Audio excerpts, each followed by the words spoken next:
Hello, everyone. I don't know how many people are watching. Evening, Ash. Hello? It says 0, but Ash is in the comments, so I don't know There's Big how Ash. accurate that is. Big Ash is in town. Yeah. Oh, it's jumped up to 5 now. There we go. 5? Yeah, we've got 5 people Bloody watching hell, us. 5. I know. We're going to have to go on tour, Roy. We're Yeah. going to have to go on to Boy 5. Start selling the tickets now. Oh, hang on, lads. I'm having technical difficulty. God bless him. It keeps going off. Yeah, it's froze again, mate.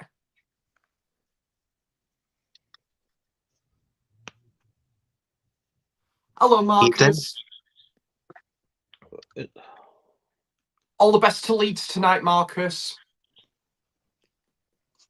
We are live, but technical difficulties as... Oh, Roy's gone.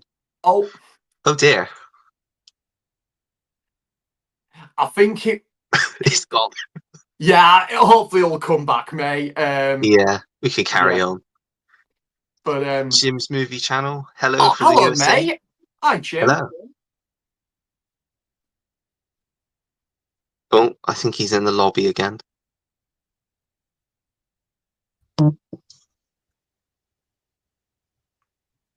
We can see you now, Roy. You can see me. I can't see you guys now. Oh, you can't see us. You can't see us, Roy. I can't. Oh. Oh dear. Oh, hang on. Hang on. Technical difficulties, everyone. Oh, yeah, it's cool having an Something old like this was bound to happen on the first one. I can see you now. You can see us. I can see you. There we go. Oh. There we go. Right. So, how is everyone? Doing all right, mate, yeah? Yeah. All right. I did write down, like I said in the group, I have written down some topics that hopefully can be some conversation starters. Yeah. So if you want to start off with that, the first one I've got... Oh, you've frozen again, Roy. Have I frozen again? Yeah, you like squinting. Hang on. We can hear you though, so it's fine. It's fine. We can still carry hear on then. Oh, there you go. Oh, he's gone. Oh gosh. We'll carry on, and when he comes back, we can add him again. It's like what is it, Ollie? It's kind of like our own carry on episodes, carry on streaming. Yeah.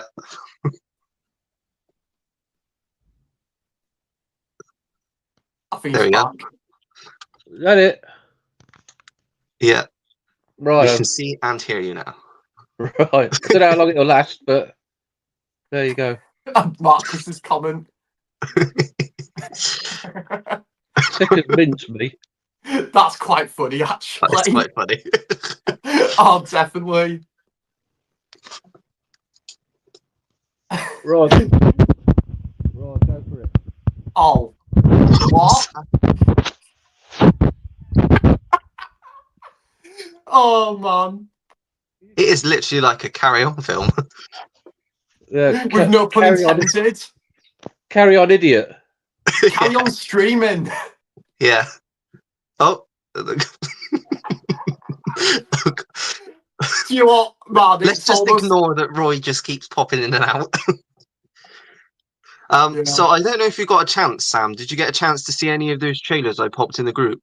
I didn't, mate. Apologies. I was gonna say, because just from top of my head was there Final Destination, and there was, I think he's back. He's back again, yeah. He's back in full attack, never giving until we crack. Emergency. Do you know that song? No. Do you? Hey, mate, you've started singing before I did. First 5 minutes of the stream has been more entertaining than most of the films I saw. That is a fact. Jim. That is a fact. Oh my God, that's amazing. It's big. Oh, Jim. Oh, mate. What could I say? Don't give an old man technology. So, another 5. Oh, man, that is funny. So I will say, Ollie, yeah, so it was Final Destination, and then there was, what was the other one? Jurassic World, and sorry, mate, you're gonna have to remind me, what was the other trailers again? I think the Sorry. other one was Fantastic Four. I'd like to see that, to be fair. That could be really cool. To be honest, that was the only one that left me a bit disappointed. I'm not sure if Alright. it's like I don't know whether it's just because of all this like Marvel and superhero fatigue, because Yeah, especially since Endgame, all of the MCU films, pretty much all of them anyway, they've been quite low in quality. I agree. So I'm quite skeptical now anytime I see anything. And because obviously it's the same guy that did WandaVision, and I could not stand WandaVision. Yeah. So I it can see kind of gave that sort of vibes. I So- ain't seen the last Fantastic, was it about 2015, something like that? Oh yeah, that was awful. The last one I saw was the Silver Surfer. They're entertaining, those two. Yeah, Yeah, I they're quite alright. like that. Yeah. Yeah. I went to the cinema to watch Silver Surfer. Yeah. I will say, Ollie, I totally get where you're coming from on this one, because I feel since Endgame, Marvel, the MCU, have had a Oh, bit hello, of, Outpost. like, you're right, Roy. Yeah. So I was just somebody reading at the bottom. Somebody just recommended your channel. Hello, by mate. Ray. There So I we was go. just reading the bottom. Thank you for Carry on. joining. Awesome stuff. No worries, mate. Yeah, I can totally see where you're coming from on that one, Ollie, because I feel there's just so much coming out from the MCU with like its TV shows and stuff. And like you said, a lot of the films haven't been, like I would say the MCU peak of the early 2010s to like up to Endgame. Probably the ones I've really have loved and I came out end of the cinema like, wow, is probably I was just waiting for Roy's reaction to that. I read what Jim put. Go on, Sam. Carry on. No Go on, worries, Sam, carry mate. It's so entertaining, though, I will admit. I know. I'm What loving this. was the last decent superhero film? Oh For god, me, you go first. Sorry, Ollie. I gotta think, because to be like, in terms of quality, it's difficult because I thought Deadpool and Wolverine was alright. It was entertaining, but I don't think it was full of quality. I just think it was a lot. It was a lot of fun, but I don't think it's not like up there with like Endgame or. Hang on, I would say actually the Batman. That's probably my answer. Oh, I really enjoyed the absolutely. Batman. Yeah, It I was agree cool. with that. That was 3 hours of dullness. I really struggled to get through it. I knew you wouldn't like that. You know me well, don't you? I could just tell you were going to Oh, come wow. and say you didn't like that. Did you not like it, Roy? Sorry. No, I just thought it was dull. Oh, fair, man. Yeah, fair. The Roy hasn't got that. I was only Hey, Outpost, if you want to join me, OnlyFans, and get free pictures of my feet. Yeah. That's for Hey, the I'll tell fact you that- what. I'll tell you what, Roy. You're gonna need this like entertainment factor before Spurs play tomorrow night. Oh God, don't remind me. I've got the other game on in the background in a bit, so we could live stream that as well if you want. Yeah, I'm hoping Newcastle will get through tonight. I think they will. I think Yeah, we will, but I think we'll get slaughtered tomorrow. I'm really hoping you batter them, mate. But they're just too good at the minute, aren't they? Oh, they are, aren't they? They're something a bit special, aren't they? We've got to. It's not just you, mate. We've got to play them next Wednesday as Yeah. well. Oh yeah, on the game that it was too windy to play, wasn't it? Yeah, Yeah, I remember. I remember that. Yeah, yeah, I did. I got to work that day, and they never came to. My clients never came to work because it was too windy, so I had to go straight home. Yeah, it was seriously windy that day. That first Saturday of December, wasn't it? That's right. Yeah. And the Red Band's trailer for The Monkey looks amazing to me. I cannot wait for that film. Did you both watch Longlegs? Say again, sorry, Ollie. Did you both watch Longlegs? I did. I did. And I, do you want to go first, Roy? Yeah, again, it was one that worked for me, I'm afraid. Oh. Not doing well so far. I know, yeah. 2 out of 2 for me. And again, most people seem to like it, but I just thought it was a bit dull and a bit too weird. Yeah, I must admit, I will say, Ollie, I really liked it, but I can see why it was kind of like the most divisive film of the year. I really enjoyed it, but it's just one of those films as well. I'd say doesn't scream rewatchability. It's one I might appreciate. Yeah. What did you think to it? Sorry, Ollie. So I thought Nicolas Cage's performance was like excellent, and I think just some of the things it was just crazy. Some of the things he came out with, but yeah, it is one of those films because it's very dark as well, and it's like a hard watch to sit through because it's not particularly pleasant, but it is good storytelling at the same time. So as a one-time watch, it's good, but I don't know how much rewatchability there is really. It wasn't a paycheck film, I'll give him that. Yeah, He's definitely. been doing a lot of paycheck films only the last few years, so yeah, I'll give him. It's a step up from a lot of the stuff he's been doing. Yeah. Well, I read somewhere that apparently he's only doing a few more like films, and then that's it for him. Oh, really? Yeah, I think was in an interview sometime last year. Might have been when Longlegs came out, and he said he thinks that he's only got like a handful of films left in him, just because he just wants to look. Because I think he's got young children as well, so I think he just wants to step back and be a family man. Oh gosh. He's got to be in his 60s now. Got to be in his 60s. And he's got young kids. Yeah, because I think his wife's a lot younger than him. Still some lead in the Nick Cage pencil then. Yeah. Yeah. Fair play to him. But yeah, the monkey. I like the one where he played himself. Oh, yeah, The Unbearable Weight of Massive Talent. That was a good one. Yeah, that was funny. With Pedro Pascal, yeah. But I can't think of much else really, his later stuff that I've liked. Like stuff like that. Prisoner of Ghostland, that's bloody I've not really bothered with any of his direct to like streaming or like crappy ones. I did like Renfield when he played Dracula. That was quite entertaining. That wasn't bad. And the film that he rocked up with red hair. Red hair. Oh god, what was it? Only a couple of years ago. Yeah, he's got red hair in it, sort of like an action film, and like the director didn't know he was going to turn up with red hair. He just come up on set and dyed his hair.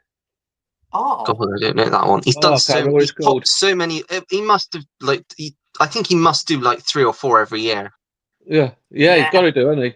I will say, Ollie, the one that I was quite intrigued to check out. I never got round to seeing this one, but hi Tim. Oh, Tim. Hello, Tim.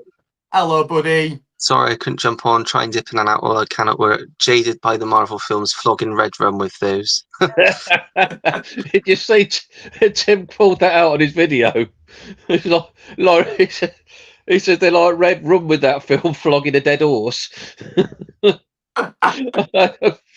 proper cracked me up. Yeah. What a line. That's actually an awesome line. I will say, I would say Winter Soldier, the last one I enjoyed. I love that film. Actually, I would go as far to say that's probably my favourite of the MCU films, just because it's like a political thriller, which I'm hoping the new Captain America, from the trailers, it kind of gives similar sort of vibes, but I still don't have much faith in it. I've heard behind the scenes stuff, and apparently it test screened like late last year, and they leaked the whole plot basically. And I accidentally read the whole plot, and it just doesn't sound great. Sounds like the typical generic stuff that they've been putting out. Is it meant... Go on, Roy, sorry. I think my favourite MCU film is the original Captain America. Oh, that's a decent one, that's a decent one. I just love the World War II aspect of it and the origin story of it. Yeah, I think that's my favourite. Yeah. I think for me, and just going back to what we were saying, Ollie, like since Endgame, the MCU's been pretty like inconsistent in my opinion with like its Yeah. quality. But for me, since Endgame, it actually, I would say, possibly my favorite one came out since Endgame. Even though like before Endgame there was more like hits than misses. I would say Spider-Man No Way Home, and that for me was one of the best cinema experiences I've ever had in my life. Absolutely loved it. Yeah, I agree. I think it was the twists and the reveals, like you kind of expected it Yeah. to happen when they all came out at the end, but even so, it was Is that the just last so Spider-Man great. film? What was that, Roy?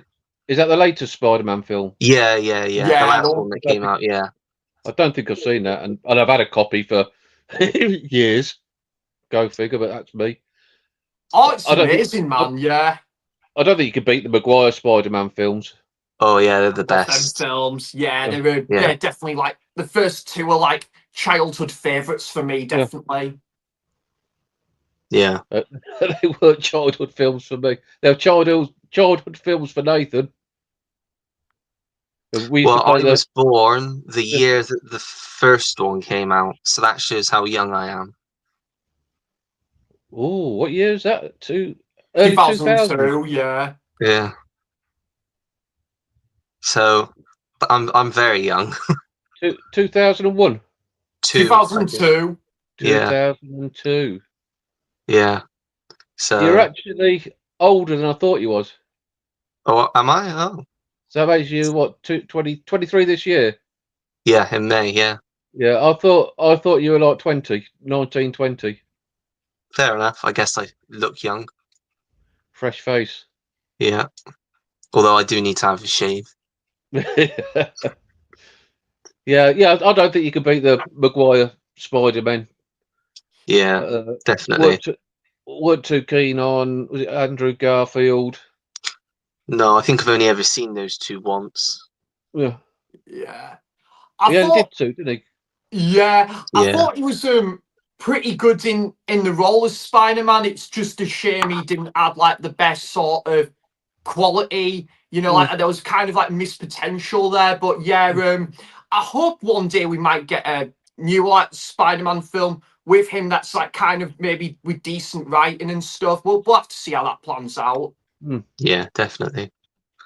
Ash has said, "Have you all seen Brightburn?" I have not. Have either of you guys seen it?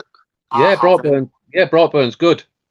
That's the evil Yeah, Superman child thing. yeah, Isn't it's sort it? of like a Yeah, anti-Superman film. Okay.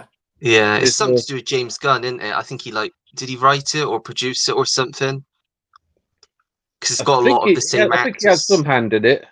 Yeah, I'd be interested to see what that one's like, to be honest, because I do quite like those sorts of films, and I like James Gunn. So It's a long time since I've seen it. I've only seen it once. I seem to remember a scene with glass going into an eyeball that made me oh wince. gosh, oh yeah, I gosh, I'd have to hate look things away. with eyes.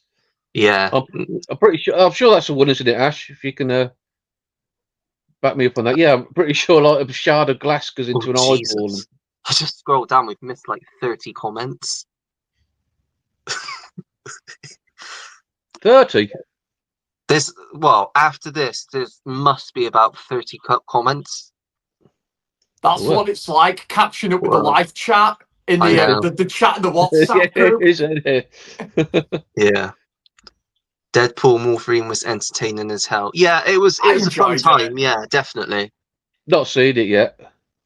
It's one of those I wouldn't like. I'm not going to bother with any of the Marvel films now, buying them on like Blu-ray or 4K because I don't like them enough to spend like what £25 on the brand new 4K when I know it's not all about streaming, but you can get it on Disney Plus and Yeah. the picture quality is still excellent. Like I've tested, it's still excellent on Disney Plus.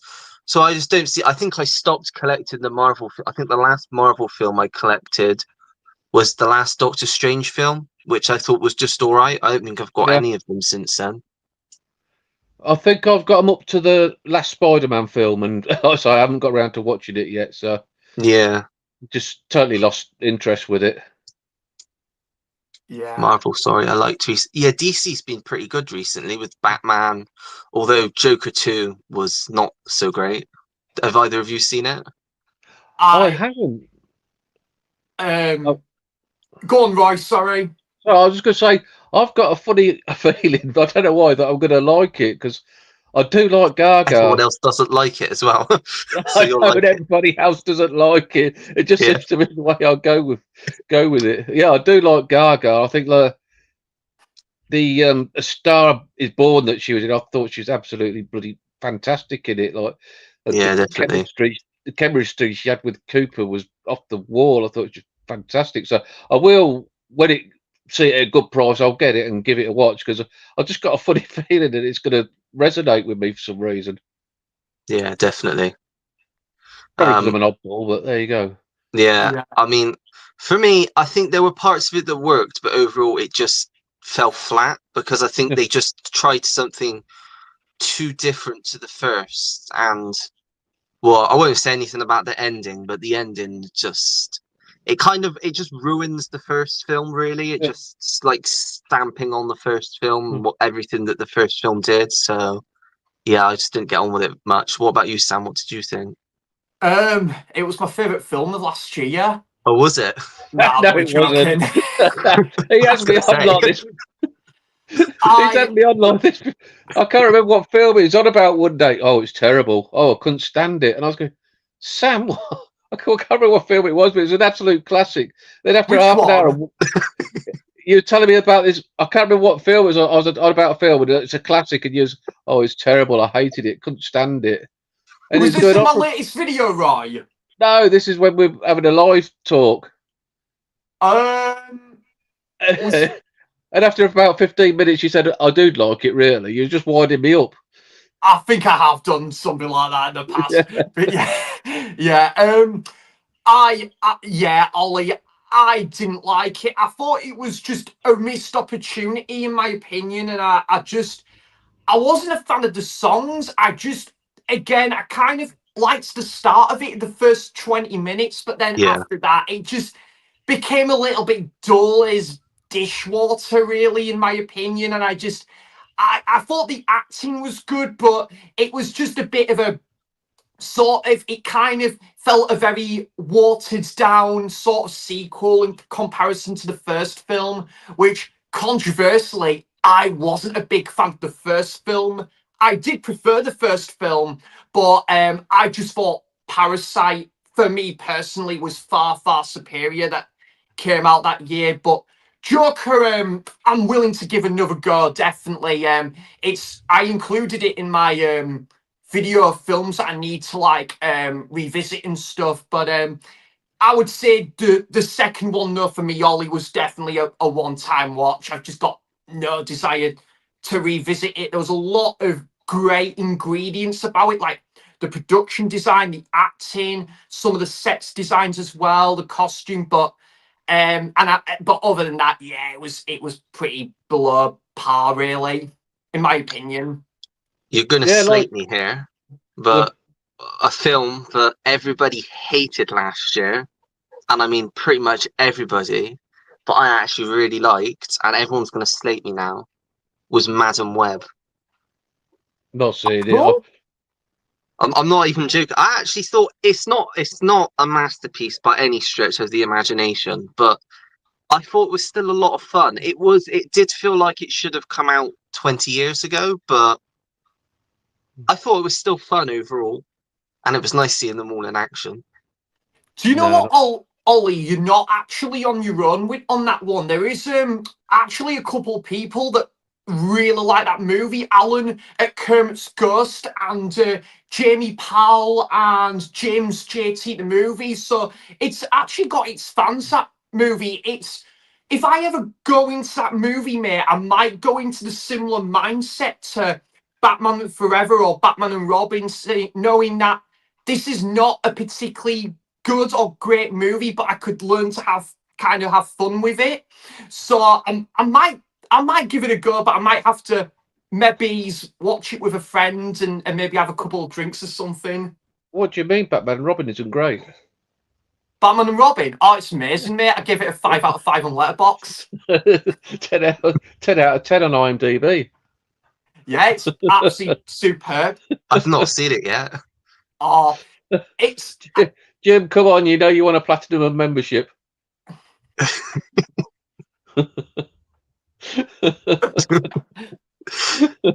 It's like, this is the thing, we're catching up with the live chat. We now come back to things 20 minutes later that we were talking about. Oh, I here's don't Tim. remember. There you go. we're Wait into till it's happy. See, come on, We're gonna Tim, get don't all the start it off. views. Okay.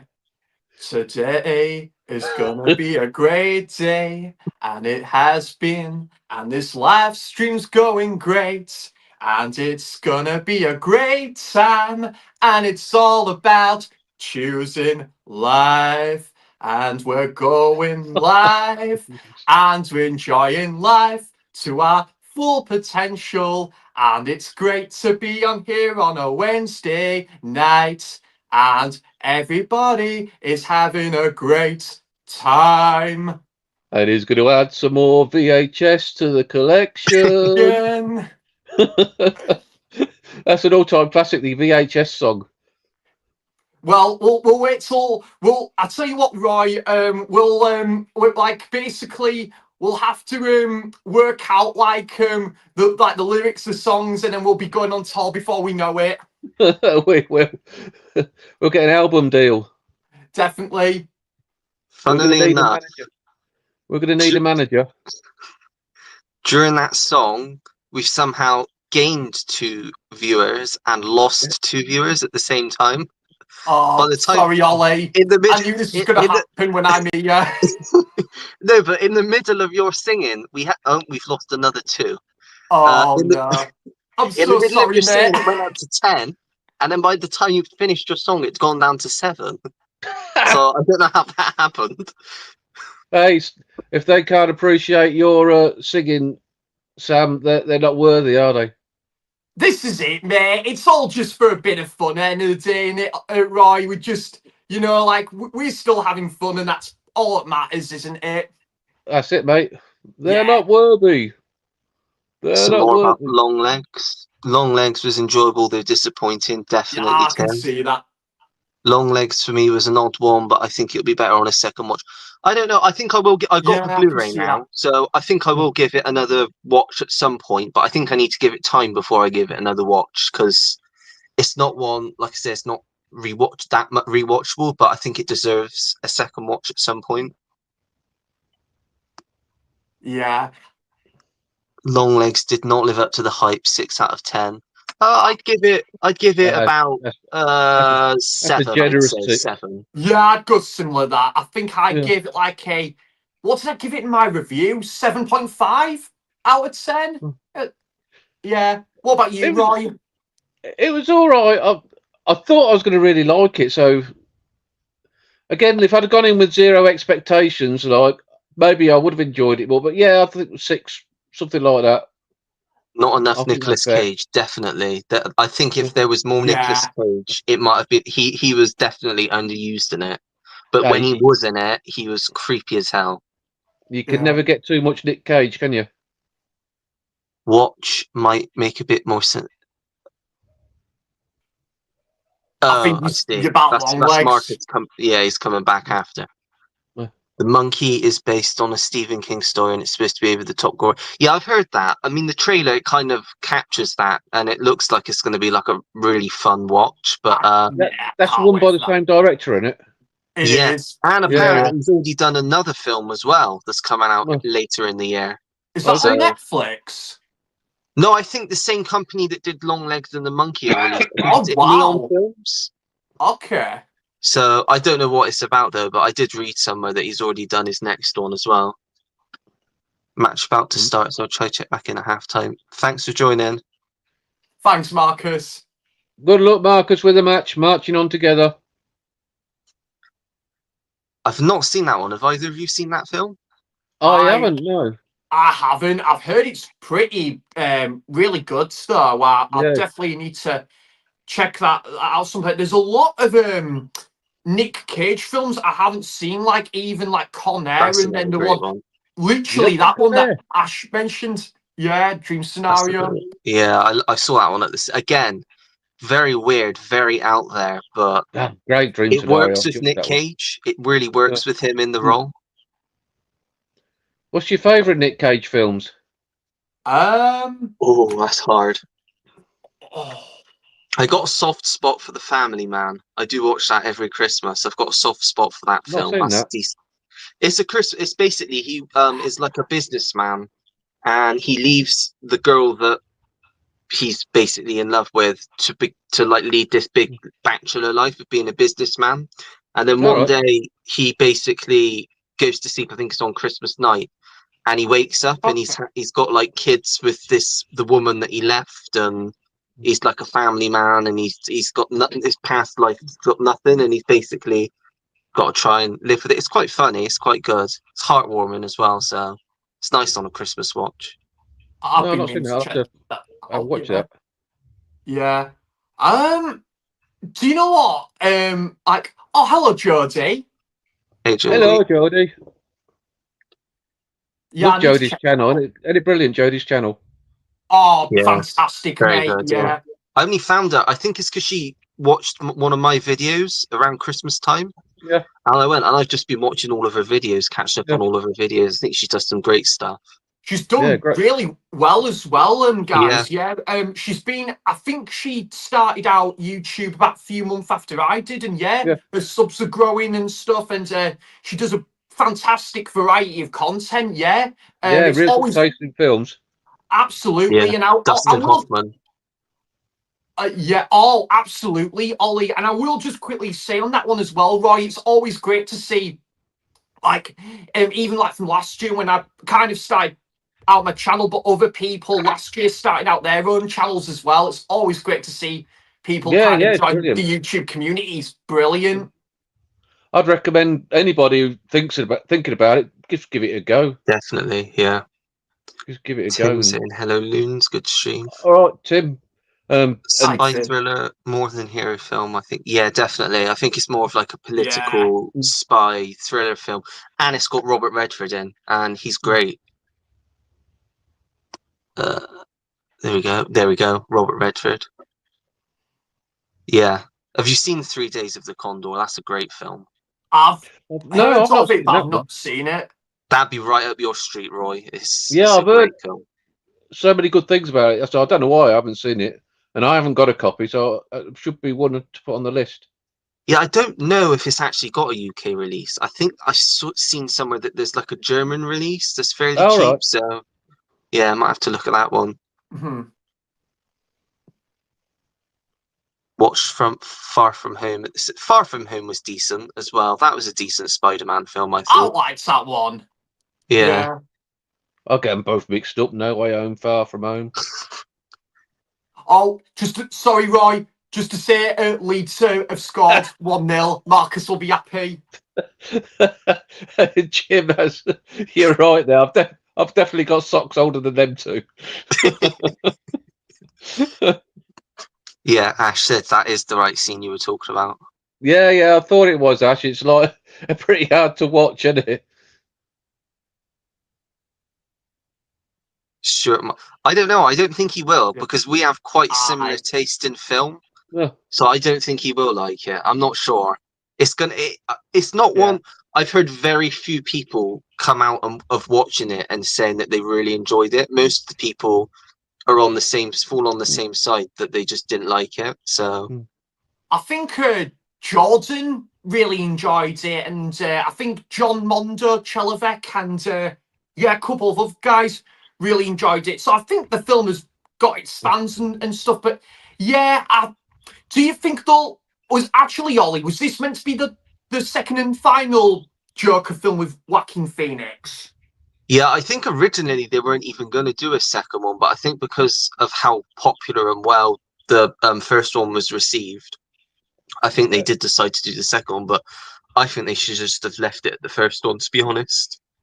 Yeah. Have you heard Sam Stewart George impression, Ollie? No. Take it away, Sam. Oh, okay. All right. At least I'm not asked to Is he sing here? this time. Only joking, don't know by if the way, he's here. Tim. Doing singing was an honour. What was it? So, it's 1 hour and 39 minutes. It's a sci-fi classic. It came out 1960, and it's fantastic, man. Whoa!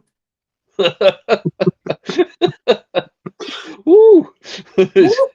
It's got great cinematography. You know what I mean? Well, why not? Woo! Give it a go. Bloody love it. Bloody loved it. I tell you what, Ollie, I find a bit similar to John at Mondo Chelovek. I find Stuart is also one of those other great YouTubers that's just so definitely. quotable as well. Yeah, Definitely. he's doing absolutely fantastic, isn't he, mate? Like you guys Yeah. are. I've been super proud of him. Definitely. He's got to be the most effervescent YouTuber, I should think. That's a good word, wasn't it? Effervescent. I like that word. Yeah. Yeah, I like that. Word. I might copyright that. I'm going to drop that into my next video. Effervescent. How often do you guys go through your collections and get rid of titles? Do you guys want to go first? Sorry, Ollie. I said, do you guys want to go first? Answer first. Did you want to go first, Roy? Yeah, can do. Yeah. Probably every few months, every 3-4 months, maybe I'll have a scan through and see, because like everybody, space is our enemy, isn't it? But having said that, my son is house hunting with his girlfriend, so I'm going to be getting his room very shortly. So at the moment, I've been holding off on getting rid of stuff because I know I'm going to have a hell of a lot more space soon, so I can keep even the crap I can keep, even like the Batman 2022 I can keep and crap like that.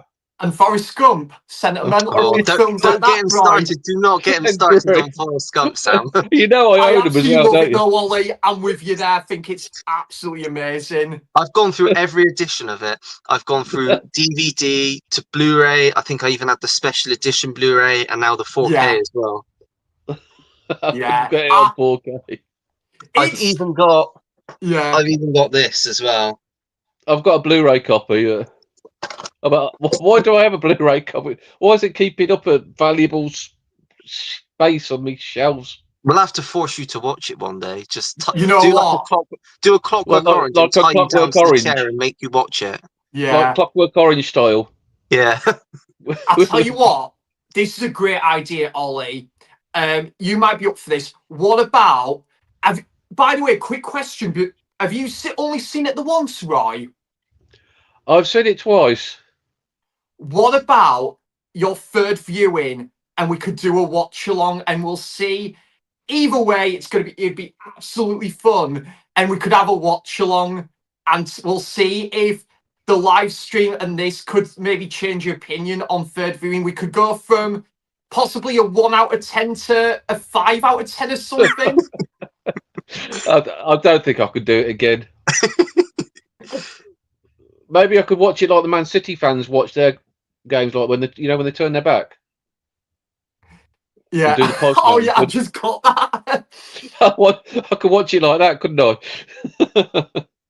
The best part of the film for you, Roy, was it the box of chocolates? The way the box of chocolates looked. You know that bit where it goes the end? Yeah. That was his favourite bit, the ending.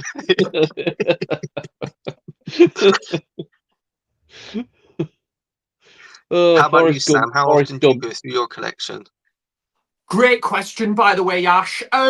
Yeah, I would say, do you know what I need to do? Now, Ollie, you kind of have inspired me to maybe do this at some point. I want to build like a bit of a separate shelf or like a unit block where I've got all the films in like a watch pile, and it kind of to do a little bit of organization with my collection and to kind of compile the films that I've not seen, and I know they're there all together and which ones I need to watch.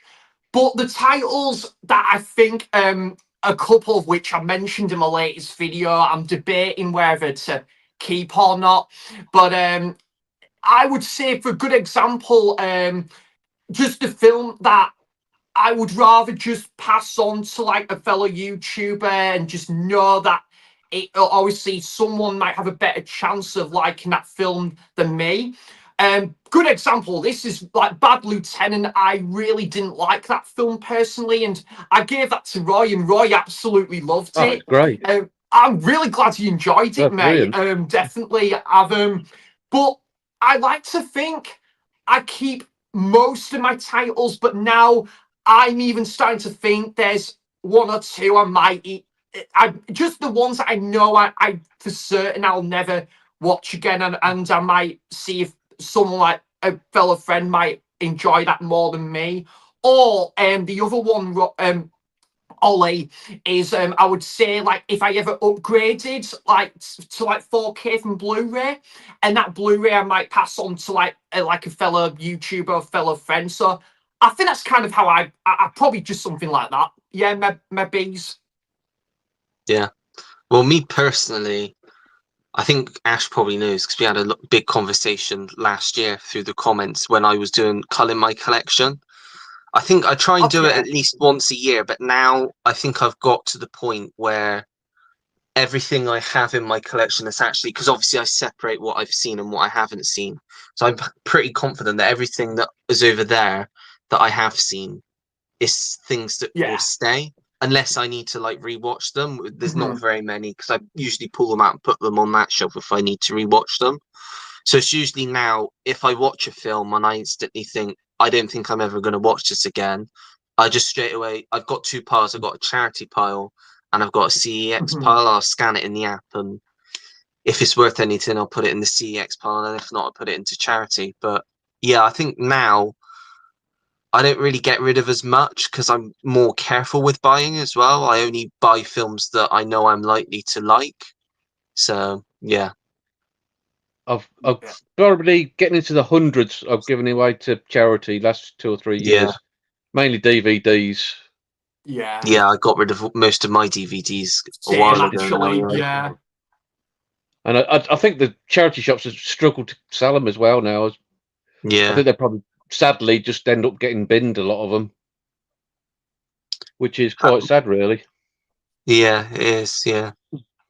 Haven't watched Madam Web. Think it was popular to hate. People probably haven't watched it and said it was bad. I think you're right there, Tim. I think a lot of people probably just jumped on the hate wagon and just said Yeah. it was bad. It is. It isn't a good film, but it's one of those films for me anyway. It's so bad, but I still enjoy it. I mean, the story itself is implausible. Like what's happening? Like 'cause they Yeah. said, basically, it's a guy that's trying to travel back to when these girls were teenagers to stop them from killing. And I saw someone say, "Well, why didn't he just move out so they didn't know where he lived?" Like, I think it's very implausible, the story, but it's still a lot of fun. I still thought it was fun. So yeah. Yeah, is it meant to be like similar to possibly like Venom, The Last Dance? I haven't seen it, but like I think that one seems to be getting a lot more appreciation than the last Venom film, I think, where it's Yeah, again not a particularly good movie, but one that has grown a bit more appreciation than its like previous film. definitely. I think the last Venom film was probably my favorite one. I You think know, it did Yeah, more out good. of all of Right. them. And I think because it's more of like a road trip film as well, and I quite like a road trip film. I thought it was really good. same. I watched the first two, but went to the cinema to watch both of them, and I think the second one, I think it's got to be the noisiest It's awful. experience I've ever had in the It's cinema. it is awful, and it's like it's less under Yeah. an hour and a half. Mm. And I just came out and I just was, and it's like it's. I felt very similar with Morbius. I was Yeah. just like, what did I just watch? Like, what just Yeah. happened in front of my eyes? It was that loud that it's just an assault on my ears. Like, I just can't wait to get out of it. Yeah, Absolutely terrible. But I should give the third one a go then, if you guys say it's not too bad. Yeah. yeah, it's Thanks, decent. Tim. I don't know about that, Tim. Footy starting probably way rather than Sammy singing. Thanks, Yeah, buddy. yeah, it could be. Where people disappearing. Talking of VHS, Vice Press are releasing 2 They Live limited editions tomorrow. Go and live at 6 p.m. Get your orders in, guys. That's a great That could film. be Have you seen good. They Live? Oh, I love it, Ollie. Oh, It's it's great. fantastic. I think it's brilliant. Top tier Um, Carpenter for me. it is totally. Which kind of, do you know what I'm thinking about on that subject, Ollie? I'm actually thinking about doing a video of directors I need to delve more into, like their filmography. You know, John Carpenter being a good example, and Alfred Hitchcock as well, and this will be music to Roy's ears and Billy Wilder as well. And Go for it. yeah, Go for it, Sam. yeah, oh mate, I can't wait to. And I haven't told you this, Roy, but on Sunday I'm going to see Sunset Boulevard at Oh Tyneside. man. Oh, what a Oh, great fantastic. film. What a I've great never You'll film. love it. seen it as well. It's Yeah. going to be a first time watch. Oh, you'll love it. It's a great film. The Absolutely only wonderful. 2 Billy Wilder films I've seen is that and Some Like It Hot, and they're both That's just. I great. really want to watch more now because I just love both of those films. Oh, Yeah, Witness for the Prosecution. Oh, so many good I ones. really want to see that, man. And there's a couple of his films on the Criterion label that I need to rectify at some point as well. 1, 2, 3. That's another good one. Yeah, Yeah. I've Film heard after of that one. every film he's done, I've liked. Thanks for watching, Tim. Take it easy, Oh, Tim. thank you, buddy. Yeah, awesome stuff. Thanks, Tim. Family Man is brilliant, Ollie. Adaptation, that's a good one. Have either of you I guys seen like that? that one. That's good. Yeah. I haven't seen that. I've heard it's very weird. Yeah, because he's playing 2 parts. He's playing, Yeah. I think he's playing brothers in it, if I remember. It's been Yeah. a long time since I Yeah. watched it. But I think he is he not playing the writer, Charlie Kaufman? He Who is, wrote I the believe. film? Yeah. I think, Yeah. yeah. It's Yeah. been a long time. I remember Meryl Streep being in it as well, but it's Yeah. been a long time since I watched it. Yeah. Sam, did we get your favourite Nick Cage, Sam? I didn't think we did we? I think we I went was- off on a tangent. Oh, no worries, mate. I was trying to think of which one mine was. Adaptation's a good one. I've only seen it the once, but I really enjoyed it. And on top of my head, again, Longlegs was a film I really liked, but the one I think, I tell you what, Roy, sod it. I'm gonna also say what is it? Whilst he's not at the forefront in the film, but in regards to a film he starred in, Kick-Ass, I think it's such a fun film. Yeah, it's a good film, isn't it? Oh, I love it. Both of them. Oh, I really hope. I think they needed to do like a third film, and that would have been a great trilogy. That, but yeah, I think also this might be a bit controversial, gents, but I would say Kick-Ass 2. I personally just prefer to the original, but I do love the original as well. There's no. I think there's a fact paper between them. I think they're both pretty good. Yeah, definitely. But personally, my favourite Nick Cage, I would go Face Off. I haven't seen that. Oh, it's just great fun. I've heard it's great. Him and Travolta like totally hamming it up, and they have to play each other kind of thing, and it's just brilliant. I've heard that's great. Ollie, on top of my head, I know which one it is now. The one I can think on top of my head that I'd rank it highly, and I'm hoping to see this at Tyneside Cinema, part of David Lynch season, Wild at Heart with Nick Cage and Laura Dern. Yeah, I've I've heard not that's seen a that great one. film. That is fantastic. I've only Is it seen it on the once. Criterion? I can't remember, mate, because there is a few of David Lynch's films on Criterion. I can't remember if that's one of them or not, but it's totally overdue, like a reissue of some sort, because the Blu-ray's, I think, long out of print now. I believe it's quite tricky to get hold of, isn't it, Ollie? I tried getting it. Yeah, I tried getting it. I mean, you can get German import, and I think for about £10, but if you're looking to get the English import, you're looking at upwards of £20 now. But wow. Outpost has said Lord of War. That's a good shout. Yeah, and Leaving Las Vegas, I've heard great things about because he won his Oscar for that, didn't he? Oh, I've heard that's amazing. To be fair, man. Yeah, that's a good one. Oh, thanks, Jody. Thanks, Jody. Yeah, she's cool, Jodie. Yeah. Yeah. Yeah. Outpost saying Judy has a great channel, impressed with a wide knowledge of films. Yeah. Oh, it's Always, amazing. every time I watch one of her videos, I always find a film that I want to add to my Yeah, list to either yeah. watch or to get, because she's always got something that I've either never heard of Yeah. or something that I've just always wanted to watch. Yeah. And do you know what, Ollie? Even though like a lot of people have obviously like many people have come out and said they're not a fan of The Exorcist 2.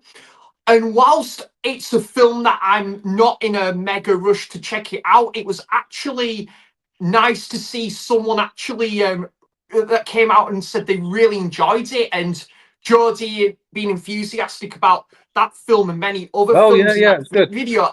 Yeah. That I love that. Yeah, I watched that. I think it's a nice change sometimes where there might be a film that's not got the best reception and not got the like critical reception and that, but when someone comes out and says they really like that movie, sometimes it's a nice change because it's kind of the saying in it, mate, variety is the spice of life, and that's what makes the world go around. Definitely. Yeah, I did leave a comment on that saying, "Oh, great pickups and Exorcist 2." but all power to her if it's a film she loves, and fair play. Oh, thanks You're so welcome, much, Jodie. Yeah, Jodie said that 3 Days of the Condor has only got German release. Yeah, I knew I'd seen some sort of European foreign release. It definitely needs to get. I'm thinking like maybe Arrow would do something like that. I think it's a sort of film that would sit well in the Masters of Cinema collection. Yeah, and actually, I swear I've seen it. Maybe it was originally in the Masters of Cinema collection. No, I don't think years so. ago. I'd probably imagine it. Maybe it was another Robert Redford film. I know, like The Spy Who Came Out of the Cold. That's in the collection. I've heard of that. I don't think 3 Days of the Condor is though. Yeah. I'm gonna have to investigate now. Hang on. Hang loose. Sure. Hello, Larry. Oh, Larry here? Yeah, Larry's here. Larry. Hello, Larry. What a legend. Yeah. Oh, hello. You guys know Larry. What you know of Larry from my videos. Oh yeah, definitely. Forever like sending me some brilliant stuff, and if it weren't for Larry and James, I'd have probably never made a channel. Because you know, a lot of people know a couple of years ago I was quite ill. So I had to give up working full time and basically at a loose end a lot of the time. And Larry and James, who I talk to them all the time, they both sort of like egged me on into making a channel and that, and encouraged me. And you know, without them two guys, I wouldn't be sitting here talking to you guys now today. There you go. He's just complimented you. Yeah. So Mick Roy, watch Adam Sandler films. I got a very big Adam Sandler film collection. I'm sure I can show some of them. You haven't, have you, Ollie? Yeah. I mean, oh God. Yeah, Just Go With It. Oh, I love Just Go With It. Oh, so James, he's the biggest Sandler fan you'll know. Like, are you subscribed to James Movie Mad? Yeah. Mate, I've been subscribed to James for years.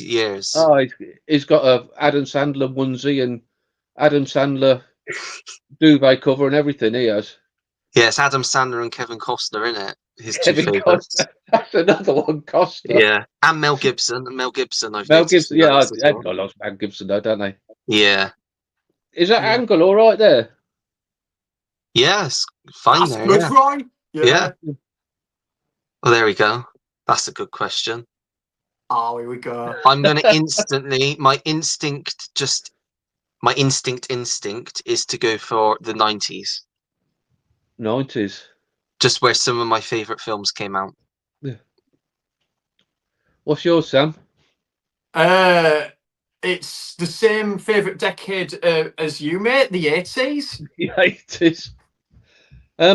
Mine. If you look at, on Letterboxd, your stats, and it tells you like your highest rated decades. Yeah. My highest rated on Letterboxd is actually the 20s, believe it or not. Oh wow, that's cool. But I don't think it's my favourite. I think it's because they're like, I find the silent films technically brilliant. I tend to rate them higher, but I think my favourite decade is the 50s with the noir and westerns and the war films. Just, I think then just the storytelling just far superior to it is today. It's just original stories, and you haven't got sequels and remakes and all. It's just all original stuff. So yeah, I'm going to say 50s. That's really good. And but as I've got older, I never used to like 70s films for some reason, but as I've got older, I've tend to dug them more and more and more as I've got old. It's weird how your taste changes as you get older. Oh, definitely, man. Yeah, I would say only kind of my reasons to why the 80s is my favorite decade. I just think you just had so many great directors that had just home run after home run. You know, like John Carpenter being a good example, with obviously The Thing, which is just one of the greatest films of all time, and obviously like Big Trouble in Little China, Christine, and all them like movies as well, and The Fog and stuff. And also it was just a great decade for like horror, comedy as well. Like yeah, just absolutely amazing. And also just the music at the time, the soundtracks, it's just absolutely love it. Don't talk to Roy about Christine. Didn't like that one, did you, Roy? Did I? I'll be getting a reputation here, won't I? that miserable sod. No, I just like, I'm not into cars. You know, some people like, that's their thing, isn't it? And I like a film where the villain's got a bit of character about him. Hans Lander, something like that. And to me, Christine's just a bloody car, isn't it? Have you seen Duel as well? The Spielberg film? Because that's very similar. I have seen Duel, yeah, I love Duel. See, that's very similar. So I would have thought if you didn't like Christine, you wouldn't like that. Yeah, I don't know. But Duel, a bit of a story. I think it's the first, because what year is it? It's early 70s, isn't it? 1971, isn't it? Yeah. 72.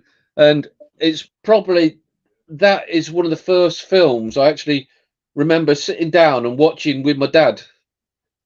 So it's always had that kind of putting it up a little bit higher for me, I think. Yeah. That one and Roller Coaster, for some reason, I just remember sitting there when I was like 7 or 8 and watching them two films with my dad. So yeah, that's great. Roller Coaster. Is that what is it? The film with Sparks. Does Sparks make a cameo in that film? Sparks are in there, yeah. Oh, cool. I want to check that out at some point. They're playing a song at the theme park. Yeah. Where the guy's trying to blow up the roller coaster. Great film. I think you'll enjoy it. Yeah, I need to check that out, mate. Definitely. We got Barman 27 that said Venom 3 was a certified banger. Cool. I wouldn't go as far to say that. It was an enjoyable film, but I wouldn't say it was a certified banger. Don't know. I'll have to give it a go. After the things that you guys have said, I'll have to give it a try. We got a fellow Loon joining the chat. Hey, Stuart George. Hello, mate. He's making sure you're still here, Roy, not asleep. It's nearly time for me Horlicks. Yeah. He asks me every time about me. He's only 1 year younger than me. The next question that Ash has asked was actually one of the topics I've written down, so it's kind of good that he's asked it. And it's, what were the first movies you all remember seeing at the cinema? Oh, do you guys want to go first? Yeah, the first 2 films my dad ever took me to see, and I was like 2 years old. I went to go and see the Tigger movie and Thomas and the Magic Railroad, and I must admit, them movies are still like guilty pleasures. I love them films and stuff, and I grew up over them, and they're great films. Well, great films for me and what I grew up with and stuff. They were like my introduction to, well, the first 2 films I ever saw at the cinema, but also I would say like kind of in regards to, from what like kind of like from one of the first films I remember seeing and I absolutely love it, I would say like the likes of maybe The Incredibles, Finding Nemo, and Wallace and Gromit, Curse of the Were-Rabbit. Yeah, like so many films like that, definitely. And yeah, I'd probably go with something like that. Mine was Digby, the world's largest dog. I want to see that. We lasted about 15 minutes because I Oh just kept gosh. shouting. Just kept shouting, "Look at that big telly!" over and over again until my parents had to remove me and take me home. So that was mine.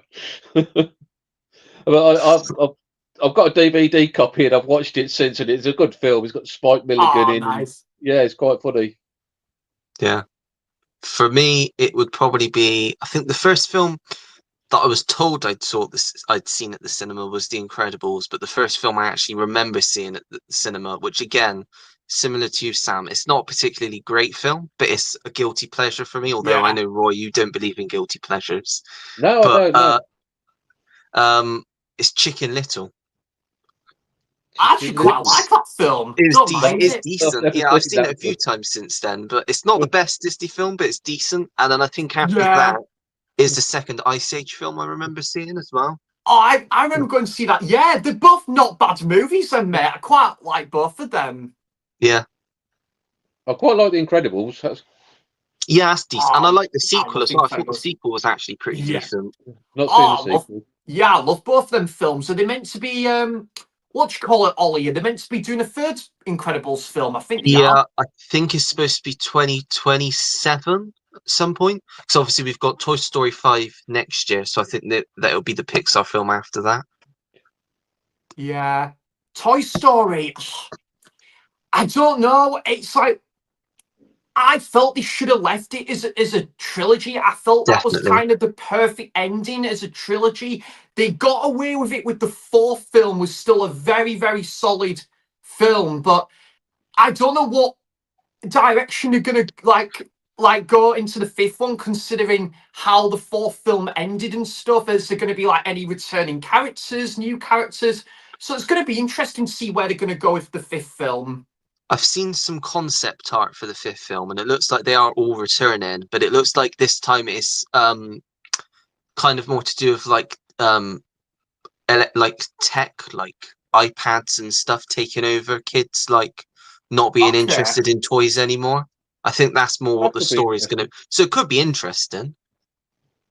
Well, I Yeah, haven't seen the fourth one yet. fourth one's pretty good, mate. It's my Yeah, least favorite decent. one, but yeah, it's pretty good. Yeah. Larry said, "Nice." Oh, go on, Roy. I've watched all the like early Pixar's because that was at the age where my son was growing up. So I used to watch him with the son. So since he's obviously become an adult, like we don't watch him anymore. So I haven't seen hardly any of the latest ones, apart from the Mexican one. Oh, what was that? Coco. That was Oh, quite good. Coco. Yeah, that I was a love good one. that. That's Yeah, I really quite good. enjoyed that. I don't just Yeah. watch that one by myself, to be honest. Fair enough. Larry said, "Nice Cage." I think he means Nick Cage, 8mm. Yeah, that's the one we've not seen that. Yeah. Yeah, yeah. I'm definitely Let's I check think it that'd out. be up your street, Roy, because I think by the looks of it, it looks like sort of like a noir film. Because I Is think he he a, plays a private investigator. This like, and there's something to do with this is he a tape on film editor or camera. something? Is it what? Sorry. A film editor or something? Yeah, yeah, and I think Yeah. he's going through and it's like a snuff film or something. Yeah. Yeah, be interested to see what that one's like. Outpost 31 would be interested to know what size film collections you guys have. Oh gosh, I don't know how. Oh god, I've not counted, and I'd be afraid to not count because it would probably take me a either. long time to count through all of them. I'm gonna Probably go. not. Yeah, hundreds probably for me. 4Ks. I'm gonna go probably. Well, I think I did count. I can get 50 on each shelf, and You it's can get double. 50 a shelf, yeah. And it's double back. So that's, and I've got 3 shelves, so 300 and a rack. 350 4Ks, probably. I've got to be near 1,000 Blu-rays. Got to be near 1,000 Blu-rays. Well, yeah, we just worked out. You get 350 on one of these bookcases. So I've got 5 bookcases like that with Blu-rays. So that's half of 3,500, 1,750. That's them Blu-rays. And I've got 4Ks over there. I've probably got about 60, 70. So that's what, 430. Then I've got this here with some boutique stuff on, probably another 100 or so. So I'll say about 1,500, something like that. And ratio Blu-ray to 4K, probably at least 90% Blu-ray, 10% 4K. But it is something I want to do, expand my 4K collection, especially now I've got another 4K system set up here upstairs. Because before I had my 4K system downstairs, and the wife would be down there watching Coronation Street and crap like that, and I'd be up here where I only had the Blu-ray player. But my Blu-ray telly, my HD telly went up it a few months ago, so I thought, sod it, I just upgraded that to 4K as well. So now I've got a 4K system that I've got constantly in use for myself. I do want to get more. Yeah. So how about you, Sam? We'll see how it goes. I can say I've been collecting Blu-ray since 2021. I was quite late to the party when it came to both Blu-ray and 4K. Sorry, I started collecting 4K in 2022, but yeah, I really don't know. I'm gonna have to kind of get back to like this answer and stuff, because I'd be interested to count like my entire collection as well.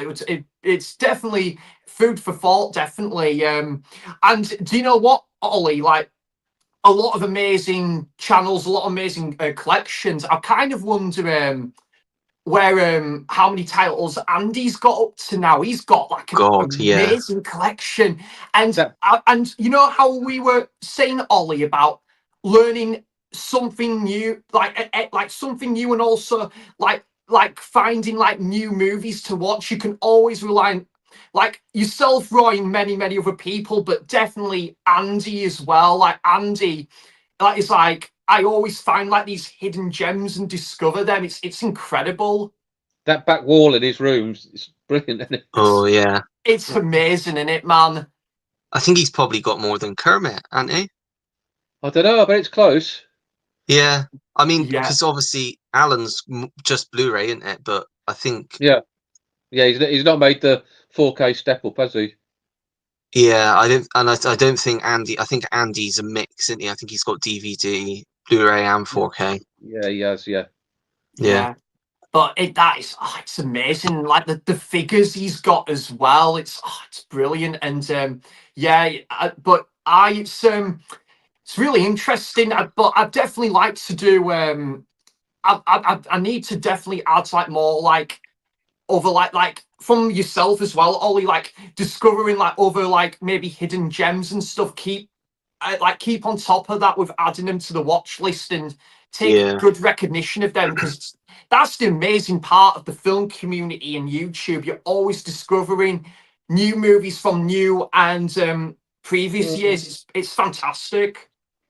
I did take a page out of your book, and I did do what you did the other week. I did my hidden gems of British films, but I've done a and I think it's over half an hour long, because I basically just took all of there's so many like films that I've got in my collection that I don't think they were just like completely slept on. Like I've not included like the obvious like Train Spotting and that sort of thing, but there you go. I thought I could have sworn I saw a Eureka release for it. I thought it was that film. And it's got 4K, Larry's saying. Yeah. And Roy, I guess at that point you had a Eureka moment. I did have a Eureka moment. And it's because you didn't even know you had it in the collection. I know. I've got that many of them. I've got over 200 spines, so yeah. I'm gonna have to get it watched now, aren't I? Yeah. How long? Oh, it's not too long either. 117 minutes. Yes, a solid. It's Faye Dunaway as well, I think, if I remember right. Is it a Sidney Pollack film or is it an Alan Pakula film? It's one of them, I think. Yeah, it's Sidney Pollack. Yeah, I thought it was. Max von Sydow as well. Yeah, I remember him in it. Yeah, he was good in it. I like Jodie's comment there. Yeah. Someone's got to do it. And then off the back of that, Ash has asked us, what's a movie you guys love that's commonly disliked? You guys go first because I've got to have a think. Do you want to go first, Roy? Do you want to go first? Sorry, Roy. I'm just trying to think. Well, for me, I'm just looking now, trying to find something. I'll tell you what. I'll go with that. I'll go with Batman Forever and Batman and Robin. Definitely both of them films. Good choice. I'm trying to think now. Cheers, mate. Yeah.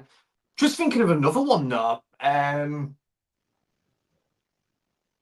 I was going to say Halloween Season of the Witch, but that's getting a lot more love than it used to. Yeah, that's a good film. That's a decent film. I love that film, mate. Superb. Roy, I've got it as my favourite Halloween film and one of my favourite horror films as well. See, I could answer. I could say if the question what's the movie you guys like that Roy dislikes, then I've got an answer and I'll go and grab it for you. that could be a good. Oh, I thought of one. Hang on. Roy's favourite film of all time. Grease. Oh, right, Ollie. Just on the subject of that, did you see when he did his weekly watches video last year? He watched that for the first time, and oh my god, the build up to oh, I remember, yeah, to his thoughts on the movie was just comedy gold. I finally watched it, and I thought it was crap, and he put it down. I was in hysterics at that point, Roy. That was fantastic. I've never seen that one. It's a remake. Is that a remake? It's a remake of the French I've not seen that one, mate. And it is generally panned, but I really like it. And so does Martin Scorsese, apparently. It's one of his favourite films, but I think it's generally regarded as a crap film, but I find it really good fun. And coming back to the Silver Surfer, he's a fan of the Silver Surfer and he's always reading the comics in it. Yeah, good. Yeah, I like that one. I would say as well, Star Trek, I would go The Final Frontier. Is it The Final Frontier? Yeah. And then there's I actually quite enjoyed the other one with Picard's and from the Next Gen era. Insurrection, I think it is. The one before Nemesis. Nemesis I wasn't a fan of though, unfortunately. I've never watched a Star Trek film or episode or me neither.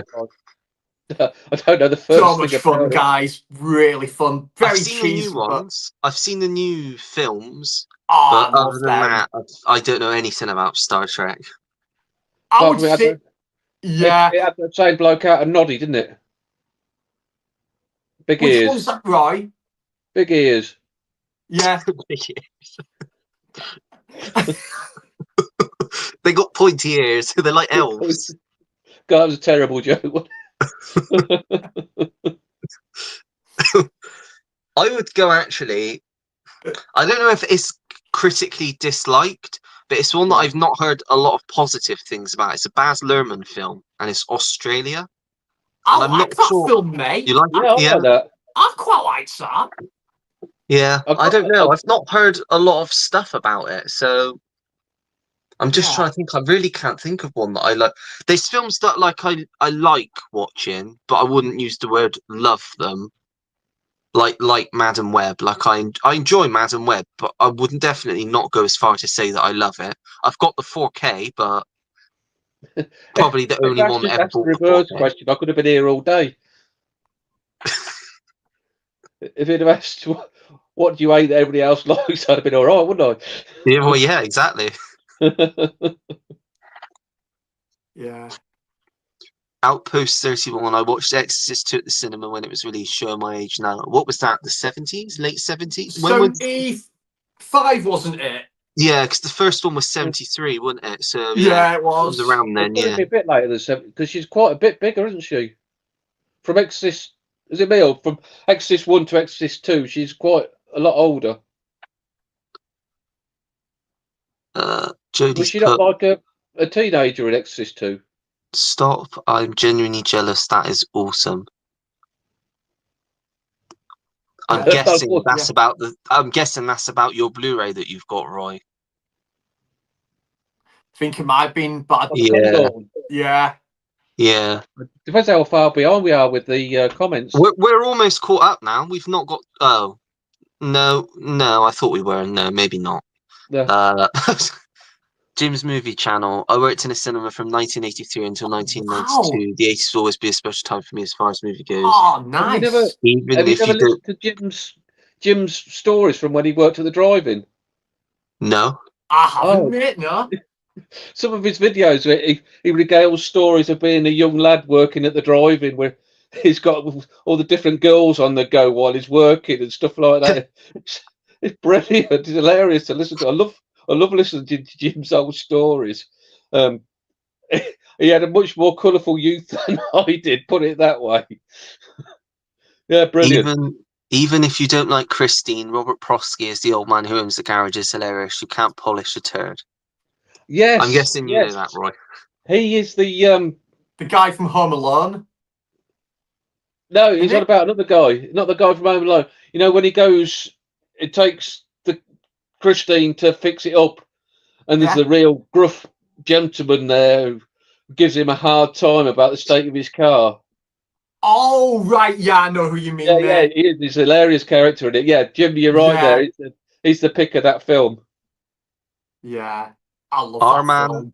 Arman 27. Have any of you seen Idle Hands from '99 with Devon Sawa and Jessica Alba? I know of it, but I haven't seen it, and I'm aware that I think they're making a remake. I think No, not Finn Wolfhard from I've Stranger seen Things. I think he's supposed to be directing it.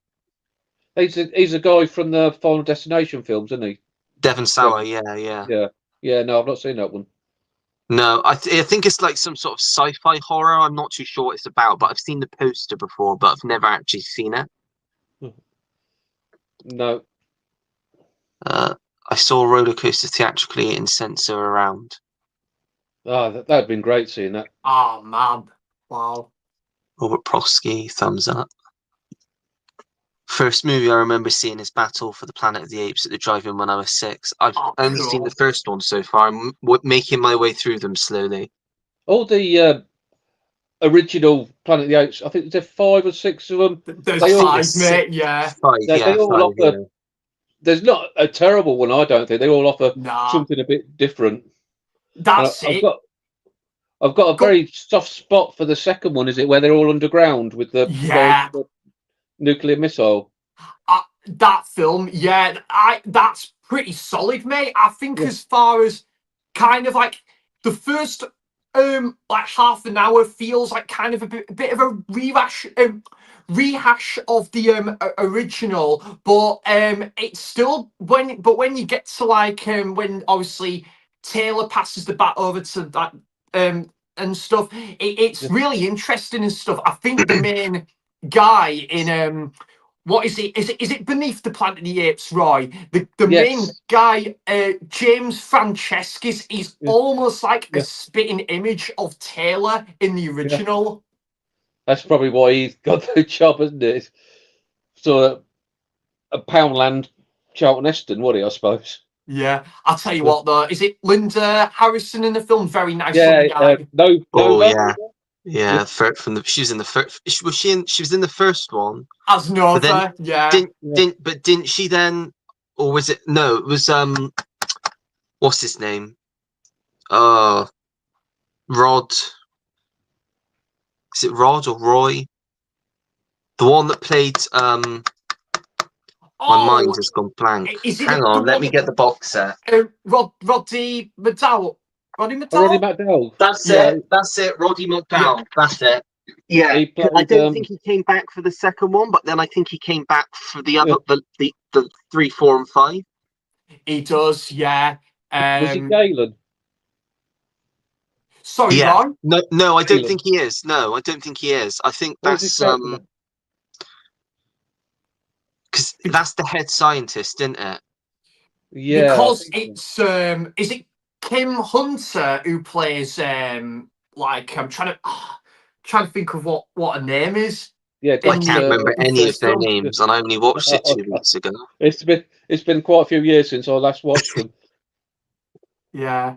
But I love them films, and yeah, even the sequels, Ollie, to the original, they're not absolutely brilliant movies, but they're definitely the original films to the original sequels to the original. I've got a big soft spot for. I'm hoping they're going to do maybe a 4K box set of all the original 5 films. That would be nice.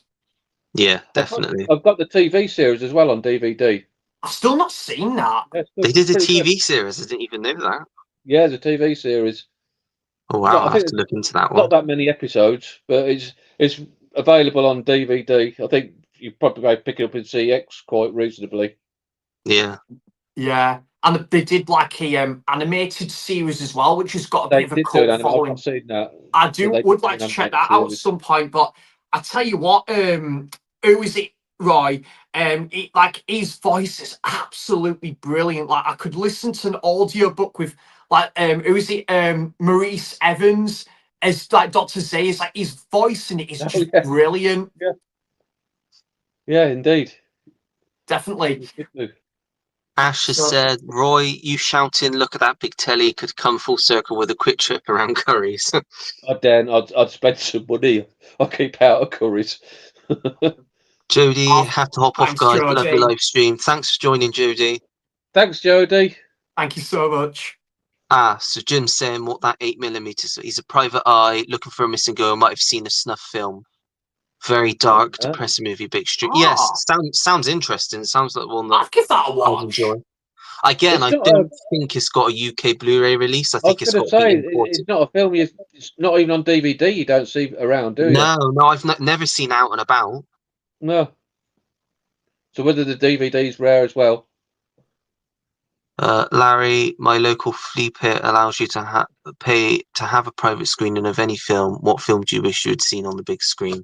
Well, that's an easy one for me. That's an easy one. I missed out on it last year, and I did miss it. I think I mentioned to you, Sam. I really wanted to watch it. It was Forrest Gump when it was on its 30th release. I just missed it. I'm not going with you. Yeah, I'll buy you a ticket. I'll drag you to it. Yeah, come on, Roy. We'll treat you. and I'll buy you a box of chocolates as well. You'll never know what you get. Yeah, exactly. Yeah, I will say though, Ollie, I really hope you do get the chance though one day to see it on the big screen. I am not trying to show off or anything, mate, but when I saw it at the cinema, it is absolutely magical. Like that was the first time I saw it in like 6 years, and a bit similar to when I saw Seven at Cineworld last month. It was the first time I watched it in a canny while, and I forgot how amazing that film is. 1994, man, I think it's got to be one of my favourite ever years for film, definitely. Yeah. I'm going to say Blade Runner. That's a good one. I'd love to see Blade Runner on the big screen. Seminal. So I think if push comes to shove, gun to head, my favourite film. So yeah, I've got to say Blade Runner. Yeah. Yeah. I saw it last year, Roy, on the cinema. It's amazing. I think it was the final cut as well. Yeah, it absolutely brilliant. And Blade Runner 2049, absolutely brilliant. I like it more than the first one. I think really? I don't know if you saw my top 10 sci-fi films, but it's in my top 10. And I said I prefer it over the first Blade Runner. Yeah, that's right. But the first Blade Runner is still excellent. Yeah. Now you come to mention it. I remember you saying that. Yeah, visually, man, it is absolutely stunning, isn't it? Yeah, and it's definitely one of the nicest looking 4Ks out there for sure. Absolutely, stunning movie. Yeah, it is a good 4K. Oh, it is, man. So for me, if I was to pick one film, and this is a tough question, but to put it down to one film, I'm going to have to go with Tarkovsky's Stalker, because that's my favourite film of all time. I need to watch that, don't I? I need to see that as well. Oh, guys, it's absolutely amazing. It is like a a slow burn, but like a beautiful slow burn movie. It is absolutely amazing, just played off by, for the most part, like these three main characters and going through different phases and, you know, like conspiracy theories and stuff, and this like kind of like set in this hazardous area, and yeah, and like the leads up to like this journey, it's absolutely just spellbinding stuff. But if I was to, if it was kind of that apples and oranges scenario, if I was to pick, have a tie between two films, I would say Tarkowski's Stalker, or if not that, I probably would go with the original Planet of the Apes, because I'd absolutely love to see that on the big screen. I've seen the recent 4 films, and being such a big fan of that film series as well, and the original now is one of my favorite ever movies, and my favorite in the film series. Yeah, that's got to be like another, that would be like a tie between that or like Tarkowski's Stalker, definitely. You're lucky, aren't you, with the Tyneside cinema? They show all sorts of great films. Oh, it's amazing, Roy. Like, honestly, man, when you, like, if you ever get there one day, mate, you're being an absolute element. It's just so fortunate to have all these classics, but also that kind of these niche underground films as well shown there. And it's just like a great blend between discovering films from way back when to present as well. Absolutely great. It's like a second home to me. It's Tyneside Cinema, and Did you say it's an hour on the bus?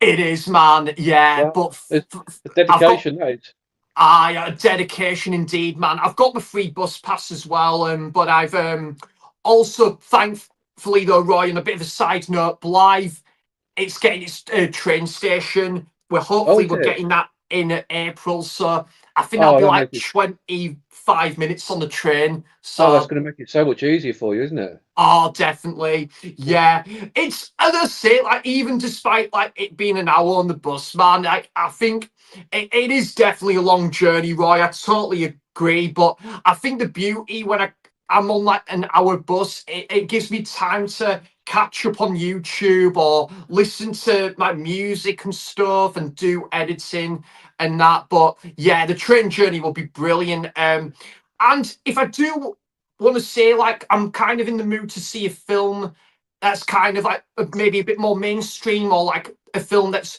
showing nearby, I've got like there's the View Cinema in Cramlin, and which I'm still yet to go to, and you've also got the Jam Jar Cinema in Whitley Bay, so I'm hoping to go to one of them two cinemas.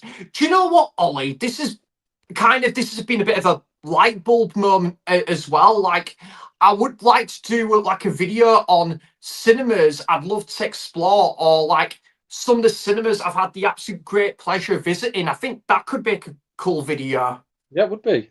Yeah, definitely. Yeah. Yeah. We got Rob here. Good evening, guys. Hello, Rob. Hello, Rob. Hello, Rob. How you doing? Sir Larry in the chat. Jump back on briefly. Probably get called out to the shop again. Poor old Tim. I know. Works hard. 8mm great film, Jim. Agree. Forrest Gump. Exorcist 2 came out in 1977, I believe. Maybe Okay. 1978. Yeah. Yeah, sounds about right. I thought it must be a few years after, because she is quite a bit bigger in the Exorcist 2 than she was in. Yeah. Oh, hello, Nathan. Ah, Yeah. Nathan Barrett. How are you? What a boy he is. Top guy. Yeah. Top guy. Love Idle Nathan's the Hands. composer of my intro. Yeah. Oh, he did that intro. He did the intro, it's yeah. great. And it's his guitar work. Yeah. Got to turn it up loud when your intro's on. Blast It's speakers. not loud. It's not loud enough, is it? No. It's just great, you know. And actually, Roy, I'm not exaggerating here, but there's been times where I've had that like theme tune stuck in my head as well. It's very catchy. You told me. Yeah. Tim said, love Idle Hands, great comedy horror. Oh, here's one for you, Roy. Blue Roy, my favourite Roy. Oh! Got an admirer, Katie. That's Nathan's girlfriend. Ah. Oh, Hello, hello. Katie. You all right? She only knows one Roy. To be honest, I only know one Roy. Oh no, Yeah. and I'm not I even don't know your any other favourite Roy Roy. other than you. This, I was going to say, like, I obviously know of Roy Scheider, and obviously I've seen a few of Roy Yeah, Scheider's films, but I don't actually know him I didn't personally. know So him. I think, yeah, Roy, I think you're the only Yeah. Roy I know. Like, to add to that, IRL. like, it's like Roy Story, Roy Division. Roy Division. Right, going back to work to do some work, lads. Great stream. Thanks, Tim. Oh, Cheers, thanks, Tim. Tim. Keep up the good work. Yeah, definitely. Love his And channel. Charlton Heston. That was funny, mate. Cornelius, that was the name we were thinking of. That's it. Oh, thanks, Jim. And then Roddy played Caesar in the later films. Yeah, in the last two, one was it Conquest and Battle.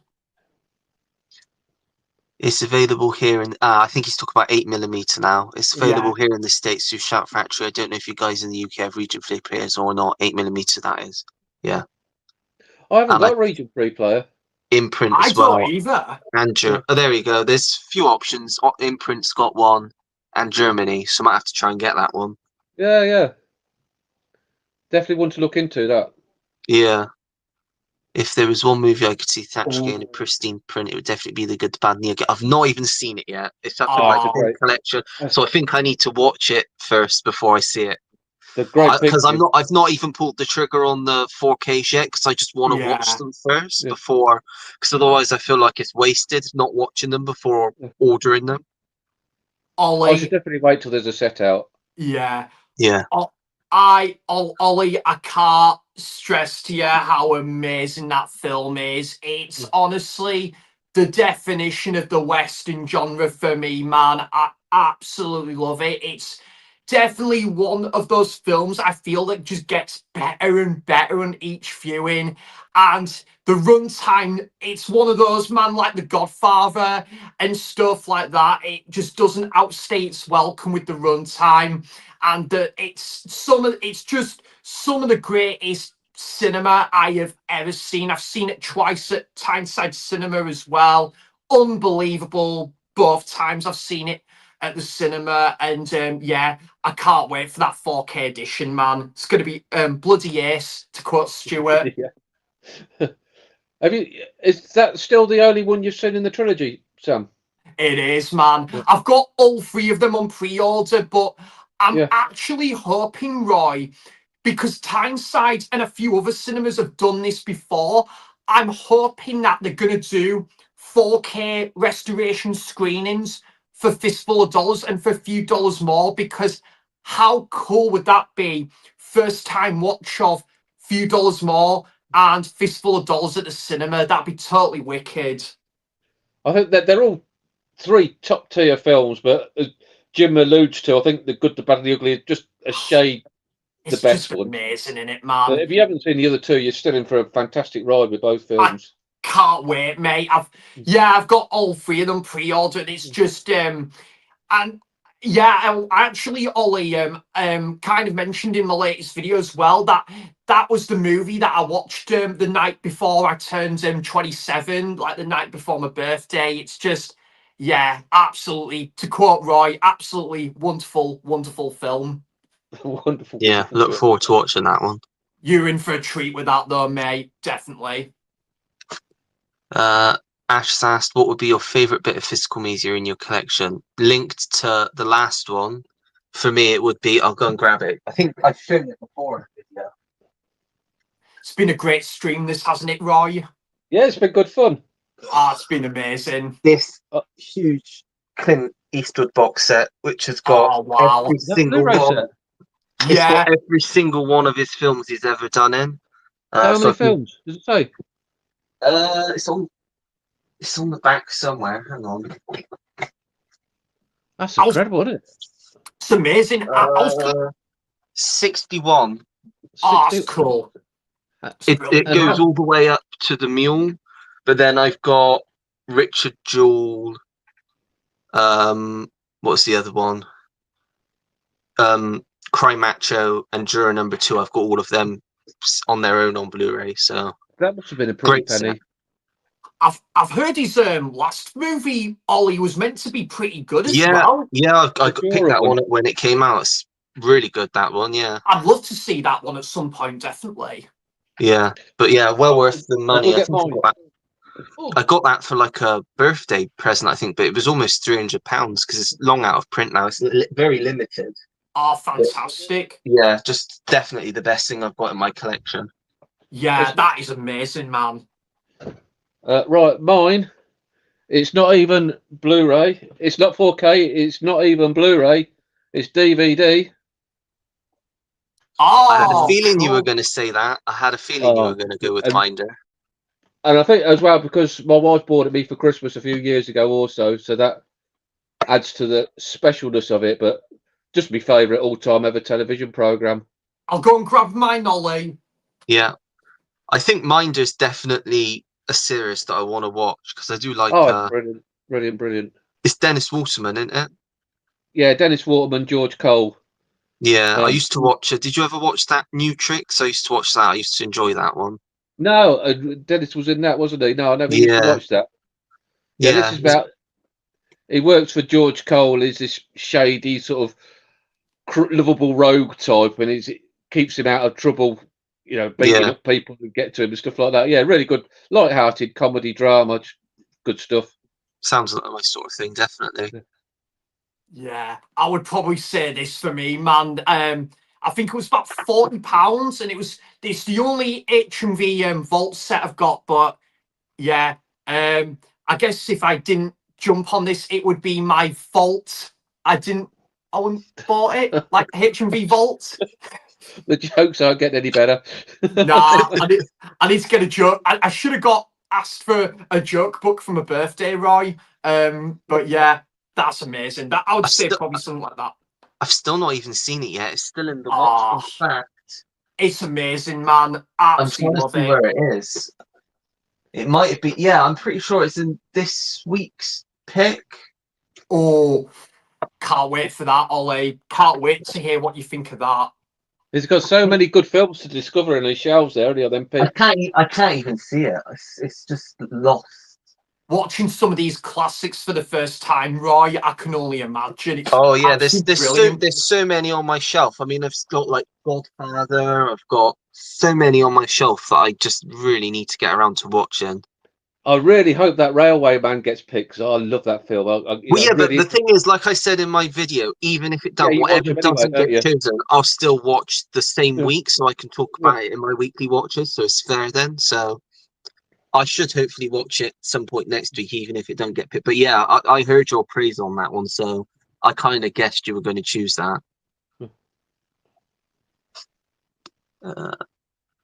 I'll do a remix even louder. Yesterday, third. Thumbs up to that, mate. Thumbs up from Sammy G. I may only know one boy, but you're still the best one. Oh, there you go. Even I totally agree. Totally agree. Even if she had two, I'd still be the best. One of my favourite physical media editions would be my Alien 25th anniversary head containing a quadrilogy on DVD. Nice. Yeah, you can't beat the old Aliens, can you? Yeah, I've seen the first three now, and I've seen Prometheus, but that's it. So I need to watch the rest now. That could be the answer from an earlier question. Which film do you like that everybody else who said is rubbish? Alien 3. I like Alien 3. Yeah, me too. I really enjoy. I watched. I think I watched. Is it the special edition? I watched that, and I really thought it was really good. I thought it was a fun time. It's got your man from Kes in it, isn't it? Is it Brian Glover in that? Brian Glover's in it, isn't he? Is he? I didn't know that. Yeah, I got a shocking confession though, Ollie. I don't know if you know this, but I've seen Alien, but I've never seen Aliens. Yeah, I think you commented on my sci-fi video or something. Oh, did I? Yeah, cool. I think you need to get around to watching that. It's just such a great film. I've heard it's absolutely amazing. But do you know what? I did a video last year, chaps, where I was talking about New Year movie resolutions to finally watch Aliens this year. But at that moment, Ollie, I actually forgot that it's turning 40 in 2026. So I'm even debating to myself to hold off till next year, and it could maybe get a 40th anniversary release at the cinema. And imagine that, a first time watch of that at the cinema, just be unreal, amazing. Yeah, definitely. An idea, if we could do like these regular streams. Yeah. Like you say you haven't seen Aliens, you should get set homework for the next stream. I think that's a good idea. Maybe at the end of this stream, we should all set, each of us should have a piece of homework to do for the following stream. Okay, that's a cool idea. Yeah, I think that'd be a good idea. That's cool. Roy's would be to rewatch Forrest Gump, obviously, or Grease. You'd do it to me as well, wouldn't you? Yeah. I just want to hear you talk about it on your weekly watches again. This could be the last stream I'm on.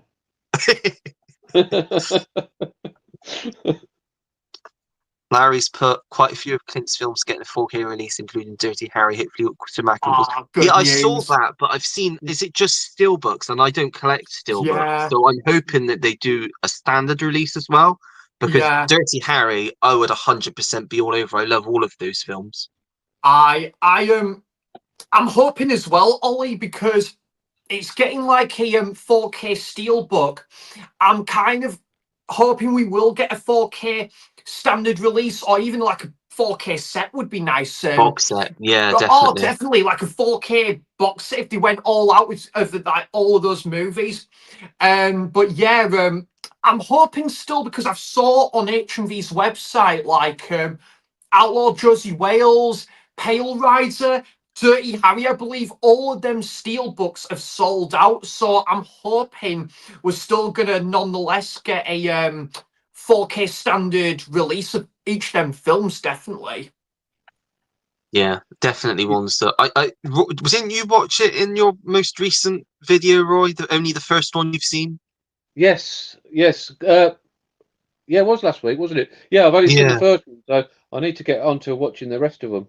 Oh, same here, mate. I've only they're great films. Yeah, I've only seen the first Dirty Harry as well, yeah. I've got a soft spot for the last one, which is the Deadpool. It's got Jim Carrey playing like a druggy band play, like really against type, like really not what you expect Jim Carrey to see, and Liam Neeson's in it as well. Really good one, the last one. Which one does he say, go ahead, punk, make my day in? Is that not the first one?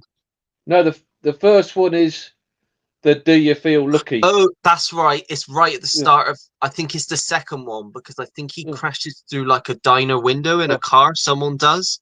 Because the first time I watched Dirty Harry, I was expecting to hear that, but then I never. Yeah, I think it's right at the start of the second. I think it's the second one he says that. Yeah. Sam, you said about the steelbooks selling out and that. Yeah.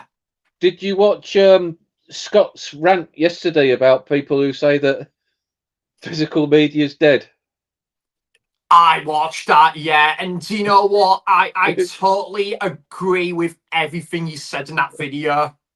It was so funny as well, wasn't it? Oh, it's amazing. Honestly, Roy, it had me in hysterics and stuff. And he is right. I totally agreed with everything he said in that. But it's like I just don't get it though, man. Like, and I totally agree with Scott in that video. I just don't get why. Like, there might be some. Oh, here we go. I've got doing it now.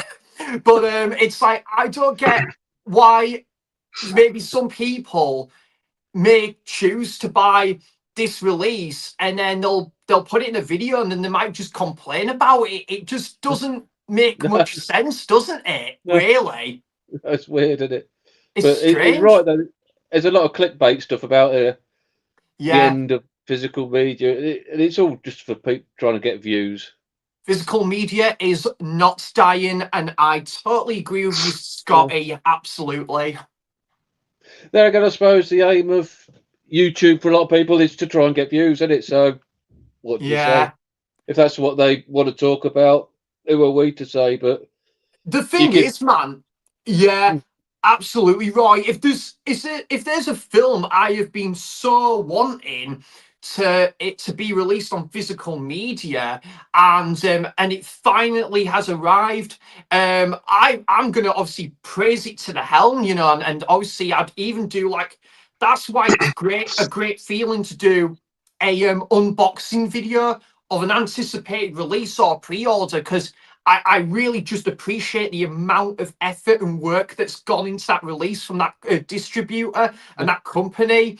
And yeah, they've like, honestly, I just didn't think either like some of these films like the Video Nasties would get this like sort of treatment, and it's just amazing. Like a lot of the underground films are getting this sort of treatment, but a lot of the great, amazing films that we all know and love, like I'm only can dream of it now, but I'd love to see Jaws get a 50th anniversary release this year. That'd be absolutely wicked.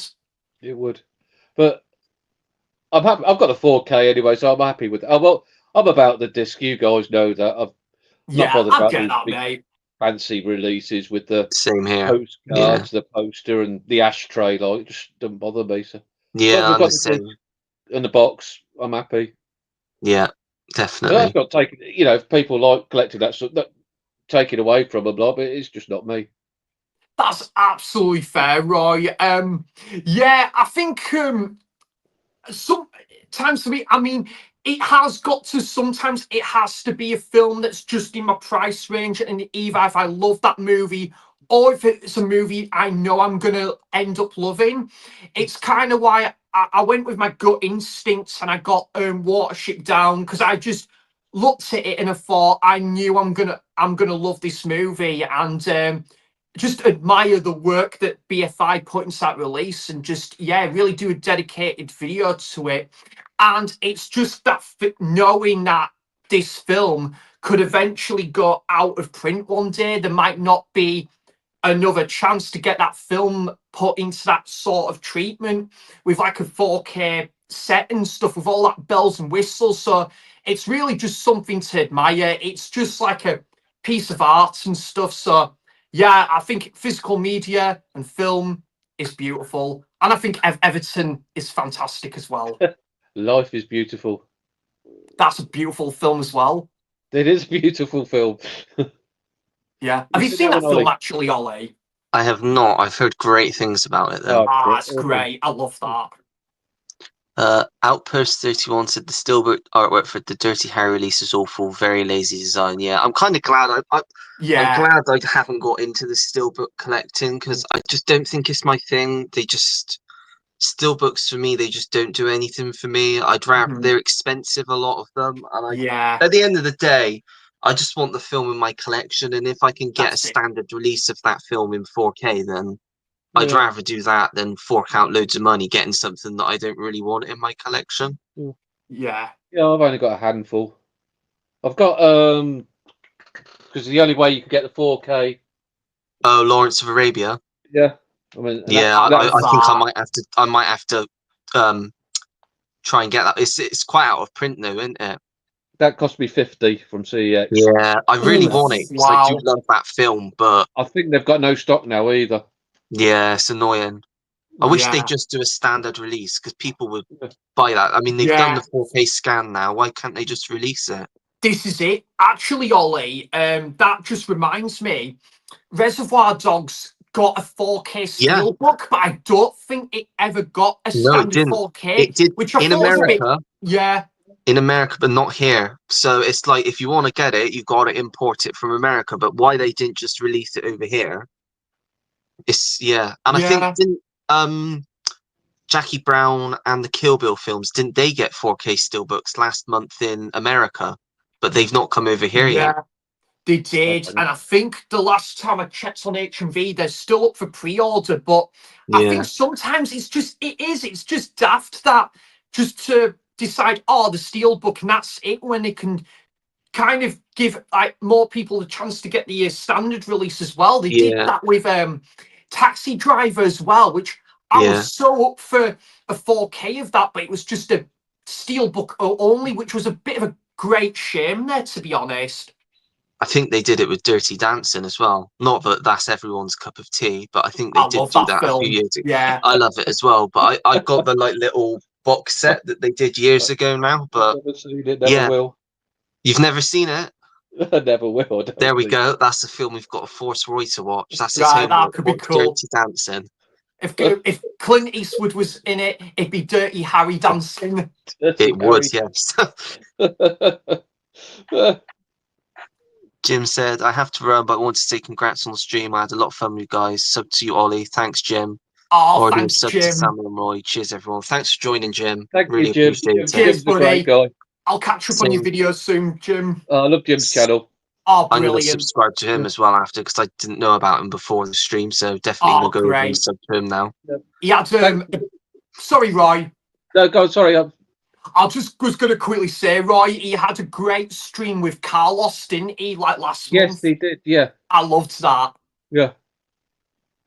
Outpost 31 sub to Roy's channel today, and now Ollie's. Thanks, Outpost. He did submit to me today. Yeah, thanks very much, Outpost, and welcome aboard. Is there an actor or actress that you will always check out any movie they have done? This is a very simple answer for me. It'll be my favorite actor and my favorite actress. My favorite actor being Jake Gyllenhaal. Anything he ever does, I will always watch as soon as it comes out. And actress would be Meryl Streep. Just think she's, as Jonah Hill called her a few years ago, the GOAT. So, yeah, that's my answers. Yeah. Did you want to go first, Roy? No, go on, Sam. Yeah, no worries, mate. I think I would probably say more recently Ethan Hawke. I think he's become one of my favourite actors.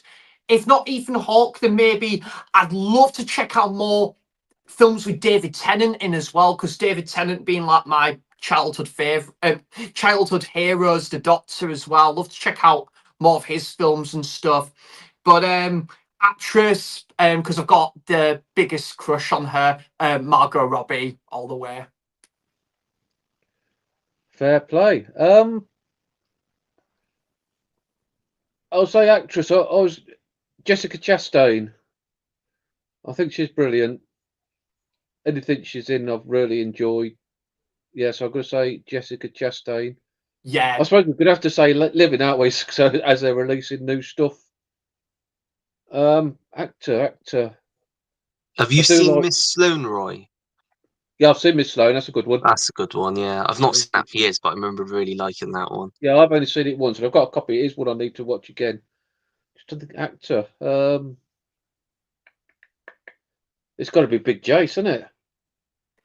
Oh yeah. He's decent, yeah. He's got a new one coming out next month. A Working Man. That looks pretty decent. Oh, is it? Yeah, it looks pretty decent. Yeah, it's got to be Big Jace for me. Certainly not Adam Sandler. Oh well, we've got James in the chat. Hello, as you say that. You planned that? Yeah, you said that, and James appears. Don't have an Adam Sandler bed cover. Feel free to send me one. Yeah, I might have made that bit up. It was just the pajamas. Just a friendly reminder that Fight Club is the best film ever made. I love that film. It's a great. It is a great film. I don't think it's probably not my favorite Fincher film. I'd probably give that to 7. But or Gone Girl. Gone Girl, maybe. I really like Gone Girl as well. That's great. Yeah. Nathan just introduced Katie to Fight Club, and Nathan said it before. It was the first time I watched Katie, and she thoroughly enjoyed it as well, apparently. Cool. It's a decent film, yeah. And do you know what? I haven't got a copy. Oh, you need to. I got my copy. It's actually a great copy. Hang on. Where is it? There it is.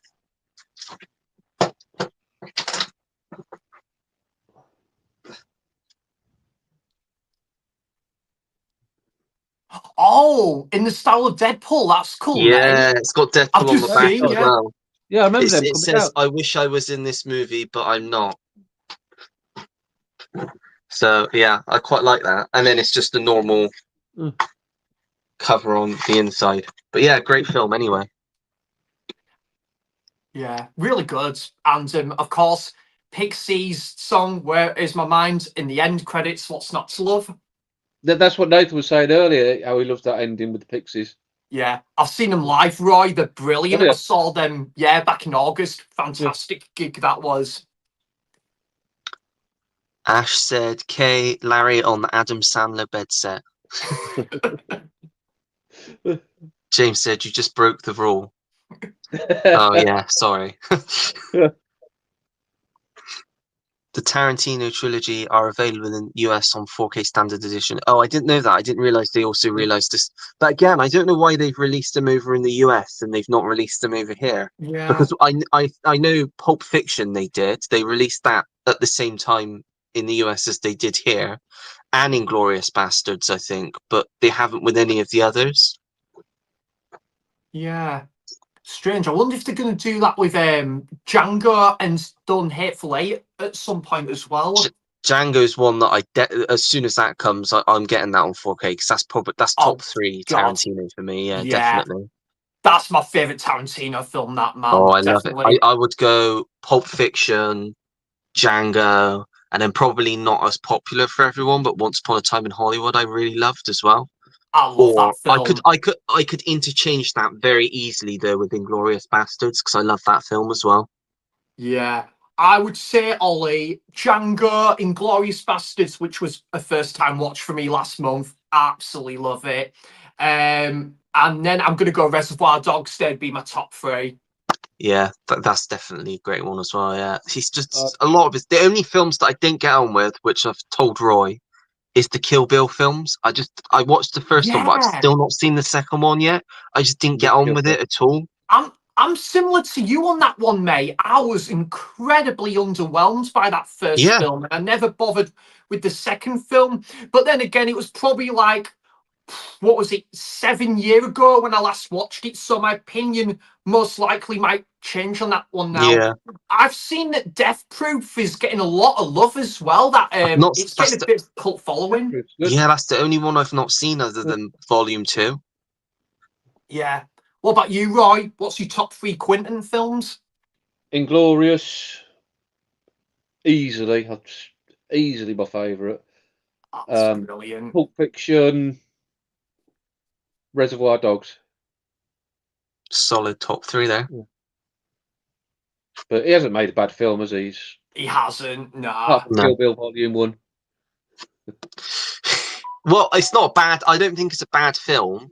I just don't think it's as good as like Pulp Fiction or Reservoir Dogs or any of his other films. I just don't think. Even Jackie Brown I liked more, which again is another one that doesn't get spoken about a lot.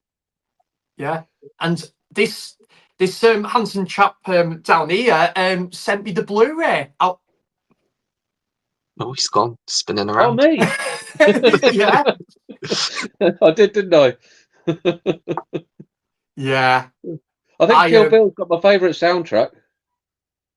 Kill Bill. Yeah, but like, who was it? Whose video was I watching? Oh, it's Tim.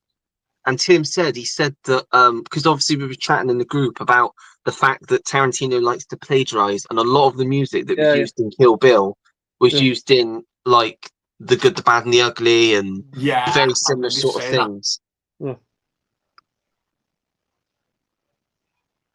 Outpost said, Miss Sloane is a great shout. Zero Dark 30 is a great watch. That is probably my favorite Jessica Chastain film. I'd say that's my favorite one. It's incredible, isn't it? Yeah, just really good stuff there. Yeah, I like the way how they planned the raid on the compound by building an exact replica of the compound, didn't they? And so they knew which way to go, and they could do it with sort of blindfold sort of thing. Yeah, really clever that one. I actually watched a decent film this afternoon, a new one that's only just come out. It's called September 5th. I want to see that, mate. It's about the Munich bombings and how they basically messed up. Yeah. Yeah, it was really good stuff, and it wasn't long. It's only an hour and a half. It's really a really solid film, really tight. If you like your true story sort of like things similar to like Zero Dark 30 or like based on true events of horrific events. definitely good, worth a watch. I'm Is that hoping streaming then, Ollie? Is that what? Sorry. Is that streaming? No, I think it comes out in cinemas. I think Friday, is it it, might have come Ollie? out today, maybe. Or today? Yeah, it may have come out today. I can't. Hang on. If I go here, am I still there? Yeah. You're still there? Because I've Yeah. gone off. Oh, no, I think he's still there, mate. Oh no, he's froze. Was he froze? I'm Oh, here. It comes out okay. tomorrow. It says. Tomorrow. Cool. Yeah. Yeah, that'd be a good one. I'd like to see that, mate. I think hopefully me and my dad might get to see that one at some point, for sure. I also got around to a film that both of you have seen that I really actually liked, Nosferatu. My Which one? favorite Eggers film now. I like it Oh, because really good. I didn't get on with The Northman at all. Then I watched No, The I didn't. Lighthouse and I really liked that. So I thought it's going to be 50-50 whether I like Nosferatu, but I really dug it. I thought it was really like quite scary and It's awesome. Yeah. I loved it. yeah, great film that was. And I'm really sorry to report, whilst we're still on the subject of Nosferatu, I went to go and see the 1979 version yesterday. Oh, I saw on your Letterboxd. Ollie, I was just bored to tears. Yeah, I did see on your Letterboxd that you thought you would be in the minority. I know, Roy. I was trying my damn hardest to get into that film. I'm dying inside here, Sam. What are you saying? Oh, mate, so was I. I so wanted to like it, but I was just so bored. Like, there was just so many. I know this is not selling the film to you, Ollie, but that for me, I'm probably in the minority with this movie, though, man. But there was just some really drawn out scenes with like a crow. The castle, it takes him so long to walk around this castle on this grass, and the score was just like, it was like sleep inducing. It was just, oh my god. You must admit it's a beautiful looking film, though.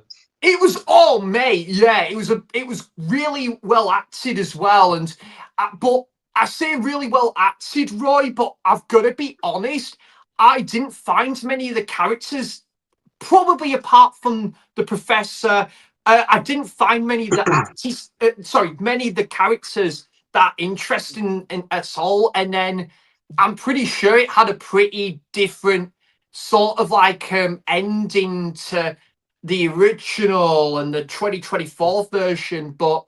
And the guy Klaus Kinski did a good job as Nosferatu, I will admit, but he wasn't my favorite version of Nosferatu either. Fair enough. But hey, mate, I'm really pleased you enjoyed it, though, Roy. It's got its fans, but just wasn't for me. I was so disappointed, unfortunately. I do think that probably Herzog is a director that you probably either like or you wouldn't. Yeah. Yeah. I mean, don't get me wrong, mate. I'm all for checking out more of his films, but I think the next film, similar to Ken Russell after watching Gothic, which I absolutely loved. Definitely not. But I think similar to Ken Russell, it's got to be now the next film I check out after watching a film I thought was dull as dishwater. It's got to be, he's like one of more acclaimed films. So, Roy, I'm going to leave this over to you. What's the next film I should check out from this director then? I'd say, I don't know how you pronounce it, Aguirre, Wrath of God. I've heard that's great, yeah. That's again another visually stunning film about them all searching for the lost city of El Dorado. It's a really, really good one. It's been like, I think it's cropped up in like a couple other films as well. But I will say to you, Ollie, in regards to the 1979 Nosferatu, I'd say still go and check it out for yourself, because it's got its fans and I think it's got a lot of high ratings on Letterboxd, but I think it might have just caught me on the wrong day, mate. I don't know how to put it really with how I felt and why I was that disappointed. Yeah. One I'll look out for, but yeah, definitely. Fight Club, Seven, and Zodiac, the best in my opinion. Back again. Yeah, I'd say that's a solid top three, definitely. Seven's my favourite, definitely. Yeah, I think Seven's definitely got. I only watched it for the first time last year, but it's got to be my Oh favorite. wow! Is Tim back in the canteen?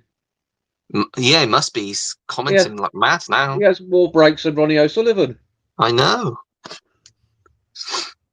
Best bits in my collection is probably No Escape on 4K and Return to Oz on Blu-ray, both kindly sent to me by Larry. See, Return to Oz is one that I've just never had any interest in watching because I've just heard it's so dark compared to obviously the Wizard of Oz, and it just goes in. I've heard that there's like heads that are thrown and stuff, and it's more of a horror film, I've heard. But No Escape, is that the one with Ray Owen Liotta Wilson. from the 90s? Was it Owen Wilson? Yeah, James is a big Ray Liotta fan. Oh, that one, yeah. Yeah, so it would be. Yeah. I think does it have a different title over here, I think, or is it a different title somewhere else? I'm not sure. I know I can picture the cover. I think it's like a early 90s film, but yeah, I've never seen it. I've not then. Yeah. What's one of your now favorite movies that you discovered from a YouTube recommendation? What a question. Oh, that's an excellent question. Fantastic question, that is a question. Oh gosh. From a YouTube video. I mean, not one of my favorite films, but one that I thoroughly enjoyed is a film called The Kings of Summer, which is a great coming-of-age film from about 10 years ago, about 3 kids, and they basically go and live in the woods. Yeah, it's just a great coming-of-age film. If you like your coming-of-age films, I know Ash likes coming-of-age films, much like me. But yeah, I think it was. Do you know the channel Movie Chatter? Stephanie at Movie Chatter. Oh, she's very good, isn't she? Yeah, she recommended it. I think she did like a top 10 coming of age films, and she mentioned it. And I just on a whim, I bought it on Blu-ray, and I thought it was just an excellent film. Yeah, I think the only 2 American ones I really watch are Stephanie's and Jim's. Yes. Yeah. I don't really watch many American ones now. I think Stephanie, she doesn't do as much as she used to. Less often than she used to, but anytime she puts one out, I always watch it. But yeah, I don't think I really watch any of the other Americans anymore. She's a big Criterion girl, isn't she? Yeah. I would probably say I don't watch loads of. I haven't watched I think just due to time and that, Ollie. Like as much as I'd love to check out more channels that just do brilliant jobs, American ones, probably I'd say Jim definitely, and Nathan Jones, great channel, and who else is, I would say Tracy at Nerdy Film Girl, who I've had the absolute honor of meeting as well when I was in New York. That was absolutely brilliant.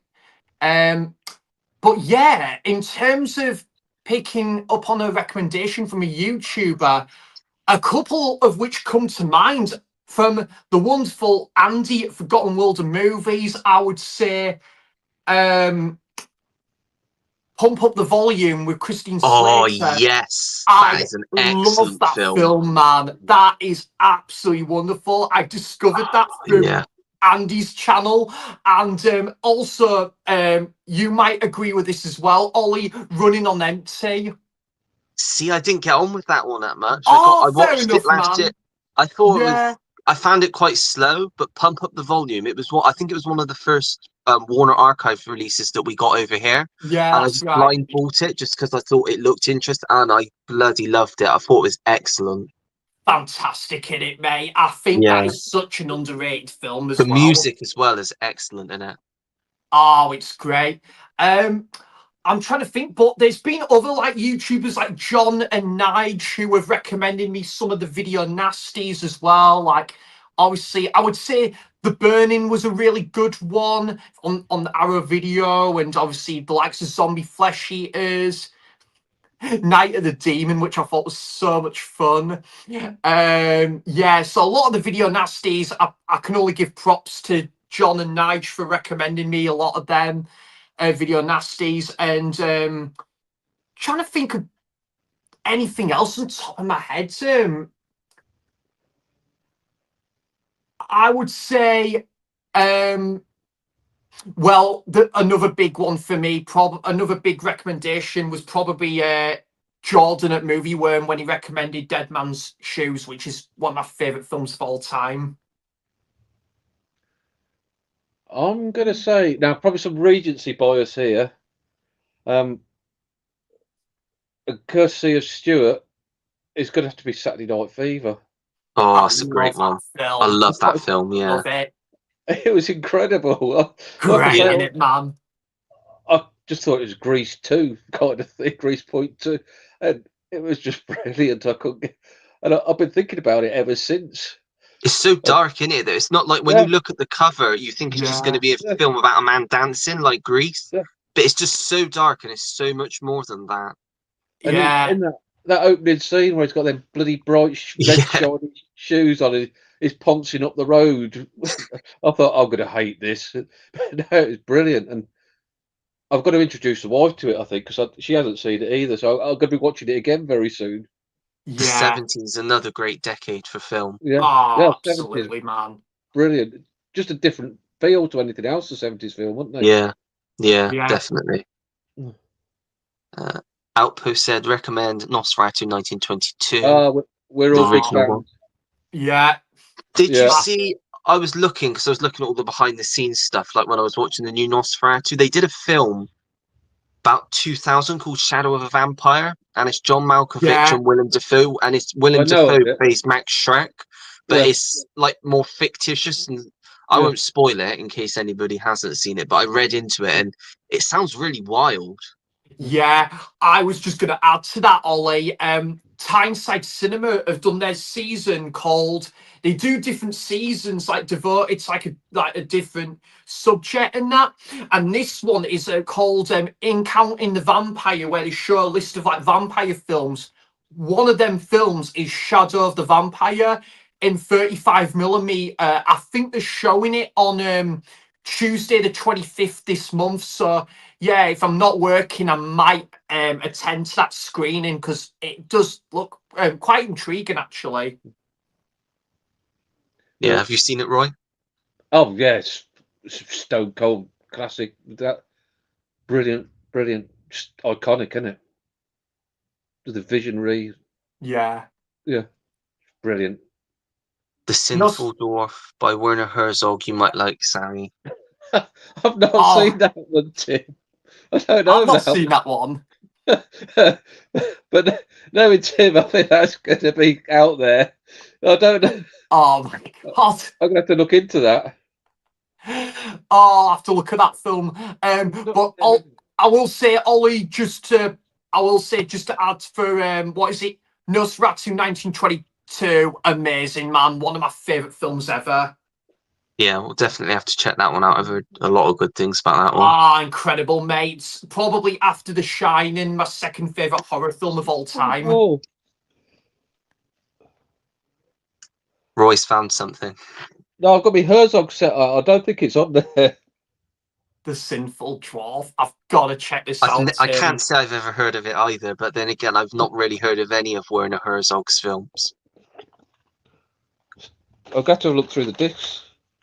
Oh, there we go. I'm pretty sure it's not on here. Tim said, hiding in the office, they've got to go back to work, doing a great job. Return to Oz is sinister. Yeah, I've heard it's very dark. I do want to check that out.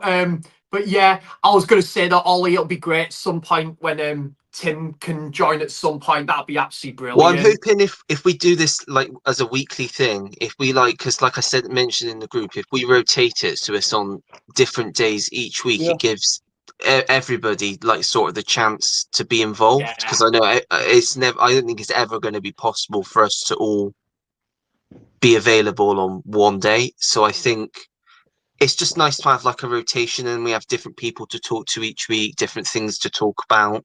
I just think it'd be nice doing it like that. Yeah. And like you said, if we, at the end of each live stream, we set each other homework, even if one of us isn't on the following week's live stream, we could still like either comment in the live chat or say that we've done it in the group. It'd just be something new to do, something fun to try out. Yeah, it might encourage people to come back and watch to see if we've done it as well. Exactly. Yeah, definitely. and come And back to hear me. Sorry, Roy, what are you saying? I think maybe there should be a forfeit if you haven't done it. I think that's a good idea, definitely. Yeah. Yeah. I was going to say what I was going to say, and they might even come back to hear me sing. You never know. I might have worked on my singing lessons back by then. But I will add to that as well, Ollie. That's the great thing about these like live streams like nowadays, because you've got like awesome like-minded people that just come together to talk about movies, but it gives people also the chance to talk about movies in a live chat. It's kind of the best of both worlds, isn't it? Yeah, definitely. Yeah, it has been good, hasn't it? It's been so much I've fun. loved Yeah. this. Yeah. Escape from Absalom. That's what No Escape is sometimes known as, James said. So yeah, that's one that I'd like to watch at some point. Outpost says Steph at Movie Chat has great recommendations. Yeah, Yes, definitely. It's definitely some films that I've never heard of before, and I find them, like I said, just love them. I need to check out her channel, mate. Yeah. Oh, she's great. Really She's great. Yeah. Yeah. Babylon. Babylon. Oh, is that the Damien Chazelle one? It is a Damien Chazelle. Oh, I love. Yeah, I love that one. Yeah. Yeah, incredible. Three hours, and it's just wild, a wild 3 hours, and I loved it, every second of it. And the first thing with the elephant, like when that's literally the first thing, the elephant, and what it does, just love it, just love it. I think seen it. The most exciting director for me working at the moment. Oh, 100%. I mean, Whiplash and La La Land are in my top 3 or top 5. I think Whiplash is number 4 and La La Land's number 5 for me of all time. Love them both. Yeah, I've not seen Babylon, mate. I'm very much definitely want to check that out, but I totally agree with you, Ollie. Whiplash, when I first watched that, we watched it in college, and I was watching it, mate, absolutely glued to the screen, and I was like, oh my god, this is one of the best films I have ever seen, and I still stand by that now. It's absolutely amazing. I'm hoping eventually to do a video on my all-time favorite films, and that is going to be well up there. It's just an incredible story. Like just the writing, J.K. Simmons' performance. It just made me. When a film makes you appreciate something, like it made me appreciate jazz. Like I'd never appreciated it before, but when I watched it, it just made me appreciate jazz so much more. It just meant a lot to me. The film, it was just excellent. Yeah, I don't know whether Nathan's still watching it, but it's his favourite film. Yeah, it's just a fantastic what film. choice. Yeah. What about First Man? That's good. It's good, but I think when you're talking about his best films, that would definitely be at the bottom. Still a great film, but I think the others stand out more than that does. Yeah. James said, rediscover the Bone Collector and Kiss the Girl to mash up popcorn and horror. Yeah, Bone Collector, one I've got in my collection, but I've not seen for years. But I remember it being a great film. And I've seen Kiss the Girls, but I don't own it. And again, that's a really good film as well from the 90s. Is that with Morgan Freeman, Ollie? Yeah, it's one of the Alex Cross films. I think it's the first Alex Cross film. And then they did Along Came a Spider. And then they did the weird one with Tyler Perry, which he was just completely miscast. And now they've just done the new series, which I've not seen yet, but I've heard is really good. I could never remember which one's which, the Bone Collector and Kiss the Girls. And James sent me a few months ago one of them, and I can't remember now which one he sent me, but I think it was a German. I think he said you Kiss the Girls, if I remember rightly. Because Kiss the Girls is the one with Morgan Freeman, and the Bone Collector's Denzel Washington when he's he's hit. I think he's shot or something and paralyzed. And he's trying to solve these crimes like a serial killer or something. Kudos to your memory there, Ollie. Yeah, because that was a while ago, I think. So my memory is obviously quite good. Yeah. Outpost said, if you enjoy horror, Bryn at the Horror Hands channel is excellent. Not heard of that channel before. Bryn's got a great channel. We know what we like, James. A good helping of Adam Sandler.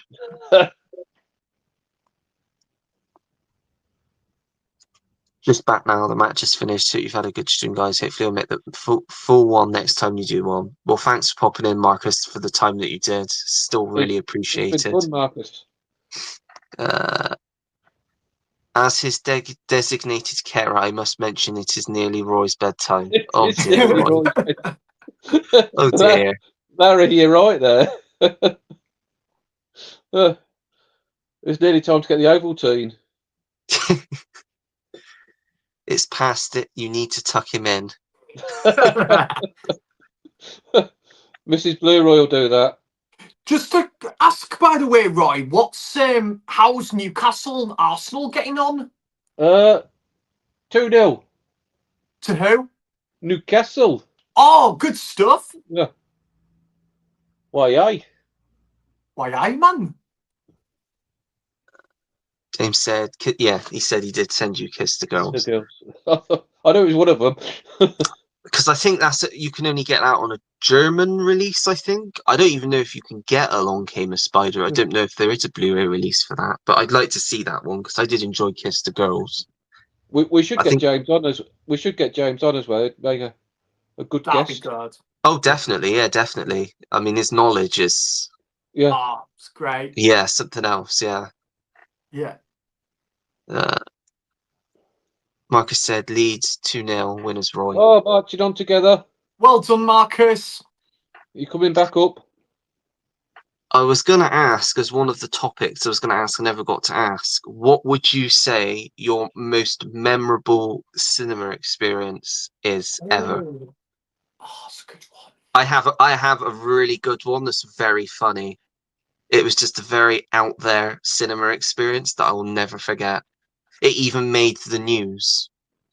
It made the news. It made the local news. Wow. So basically, I went with my mum. It was just after lockdown a few years ago. Cinema that shut down now. My old cinema. We went to see the newest Downton Abbey film because I'm a Downton Abbey fan. I watched all the series and we watched the first film, so we went to see the second one. So we're sat in the cinema, and in comes a man, his wife, and their 2 children, and the 2 children are dressed up in suits. The woman's dressed up in like a tweed outfit, and the bloke's dressed up in a suit. And my mum's like, why is this bloke dressed up in a suit, and why is his child dressed up in a suit as well? So we sit down, we don't think anything of it. She keeps looking at him, and she turns to me, and she says, I don't know if you'll know who this is. He's quite a big, well-known person in the world of politics, but I don't know, especially for our area. But she said, that's Jacob Rees-Mogg. Oh, right, yes. And he sat there with his family watching Downton Abbey in a rundown cinema in the middle of nowhere. And we were just like, we couldn't believe it. So that's not the end of that's not the funniest bit of the story. So we sat there.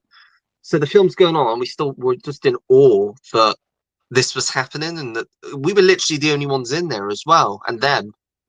And then halfway through the film, there's a bit in the film where they go to the cinema, and obviously back in the day when you went to the cinema, you'd sing the King or Queen's anthem before. So they start singing it on and next thing you know, they're all bloody standing up, saluting and singing the anthem. Oh, my mum was pissing herself. She had to leave the cinema because she couldn't stop laughing. And then, when the film finishes, they went out the blooming fire exit. Wow. It was just surreal. It's just an experience I'll never forget. It's quite a memorable experience. Yeah, and it made the local news because the paparazzi were outside because they obviously got tipped off that they were at the cinema, and they went off in their fancy car, whatever it was. It was just bizarre. Is he MP for round your way then? No, he was something to do with the government. I know he's very controversial, but he lives in like Gloucestershire, which I suppose is about an hour away. So that's why it's so random that he was there, like in the middle of Bristol. But yeah, I don't know what he does, what his position is. I think he might be an MP for his area, but it's nowhere near me. But obviously I knew of him because he's quite a controversial political figure, and I've seen clips of him in Parliament and stuff. So Yeah, he was a cabinet member, wasn't he? For the Yeah. But I just thought, of all the people for that film, it was just so surreal, just so weird. Cool. So yeah, Was how there about you guys? Do you want to go first, Roy? I haven't really got one. To be honest, I'm not a great cinema person. I much prefer watching films at home in comfort. So I don't go to the cinema very often. So I haven't really got one that stands out. I know it's a bad, boring answer, but there you go.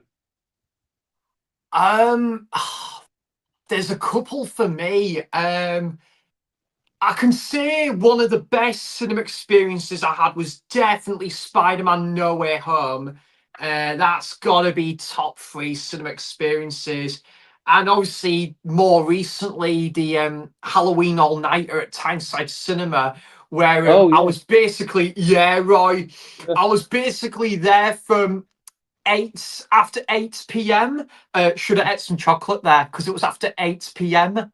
There we go. Hey, And basically, yeah, like me and my friends, and like, There you go. oh, You can cool, transmit some to you. cool, yeah.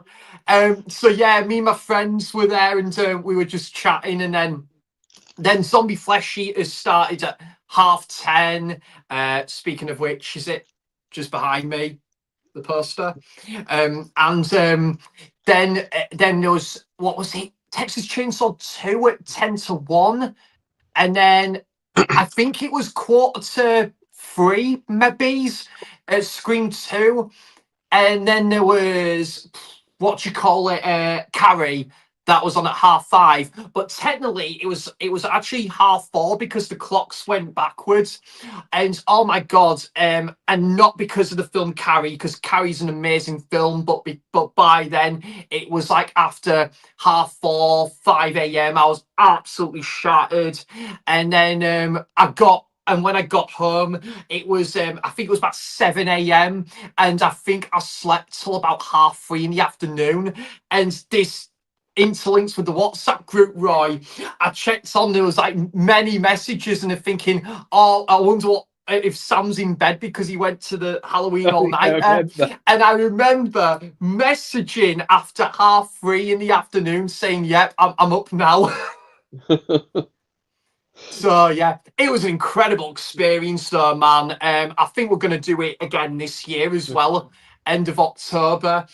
And I would say, yeah, I would probably say that was all the other best cinema experience for me, because it was the opening of the View Cinema in Halifax, West Yorkshire, where I'm originally from. And this was October 2012.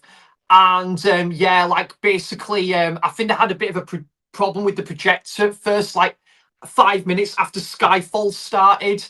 And then, yeah, and basically it was just a great, the film got going eventually. And that was, the projector finally works and stuff. And then yeah, it was just a great audience, great cinema experience. And yeah, I would say something like that. Ollie, definitely.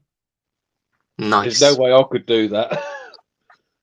What was that, Roy? The Halloween All Nighter? All night, no way. I'd be asleep. I struggle to go to one film and stay awake. I just couldn't believe it, man. So I got to Tyneside Cinema at 8 p.m. on, like, I think it was Saturday the 26th of October. And I was there, so that was 9, 10, 11, 12, 1, 2, 3, 4, 5, and 6. I think I was, yeah, in the cinema in total, I was there for 10 hours. Right, I don't think I could do that either. We could have the first person getting banned from the stream now. You realise? Have you seen the next message? What's that? What is it? Looking forward to beating Spurs tomorrow night and Everton next Wednesday. Oh dear. I'm glad I'm not a football fan. I don't have to get involved in this. Oh man. Well, do you know what? We'll just see what happens. But Roy, don't worry. I think Tottenham are going to win tomorrow night. I can't see it, but you never know. Who does if you don't mind me asking, Ollie, does any of you, like your family into like football and stuff? Do they have any teams they support? Yeah, my dad, much like Roy, supports Spurs. Oh, Yeah. go on, And Ollie, Dad. my stepdad supports Liverpool, and my uncle, fun fact, used to be a footballer. He used to play for Chelsea a long time right, ago who's- now. Oh, Who's your Like, uncle? cool. he still does. He's always done stuff. He used to be like their trainer, and he still does stuff for Chelsea. Like he works for them. But What's he called? David Lee, Oh, David Lee. Yeah, I know. Oh, wow. I long remember him time playing. ago though. Yeah. That's cool. Oh, But fair play. yeah, that's it. I've never really been into Yeah. football or sports, so Yeah. I don't know why. Considering I've Yeah. like obviously my dad, my uncle, my stepdad were all big into football, but I've just never got into it. Yeah. Took me a while, mate, to be honest. I didn't get into football till high school. Yeah, Yeah. fair enough. But yeah, my friend Sai just messaged what was it? Yeah, Roy. They're in the final, Newcastle. Yeah, 2-0. 4-0 on aggregate. Yeah. So you've got to beat Liverpool tomorrow, Roy, to make sure you've got to stop from them getting to the final. It's going to be a nervous watch. James has said there is a Long Came a Spider German release. Good to know. That's one I've that I never- definitely want to get to watch. Yeah, I've not seen that one. I do want to check out what is it as well? The is it the film with the Kiss the Girls as well? Yeah. And is there one I don't no, I don't think this is what do you call it? This is Morgan Freeman, because I think is it Lawrence Fishburne? Is it The Long Kiss Goodnight? Is that getting an Arrow release, Ollie? Oh, Samuel L. Jackson. Yeah, that's getting an Arrow. I think it's an Arrow 4K Blu-ray cool. soon. Yeah, that's a decent. It's more of a. It's actually one of those films that's a non-Christmas film because it's set at Christmas, but Christmas isn't really because it's more of an action film. But funnily enough, it was directed by Rennie Harlin, who did Die Hard 2, which I do consider a Christmas film. So, but yeah, it's a quality film. If you like your action films, Gina Davis as well. Solid film that one is. I'm going to probably save that one for Christmas, mate. Definitely. Yeah, that's probably when I watch it. Marcus said, dropped you a sub, Ollie. Thanks very much, Marcus. First time seeing you tonight, so thanks to Roy and Sammy for promoting the stream earlier today. Oh, you're welcome, mate. And well done on the win, by the way, Marcus. Yeah, we've had a great time. Ash said, did you tip off the paparazzi, Ollie? You did say you were the only ones in there. Well, no, unfortunately not. It would have been nice to get the fame and notoriety, but I'd imagine it was probably the staff that tipped them off, I would have thought, when they came in.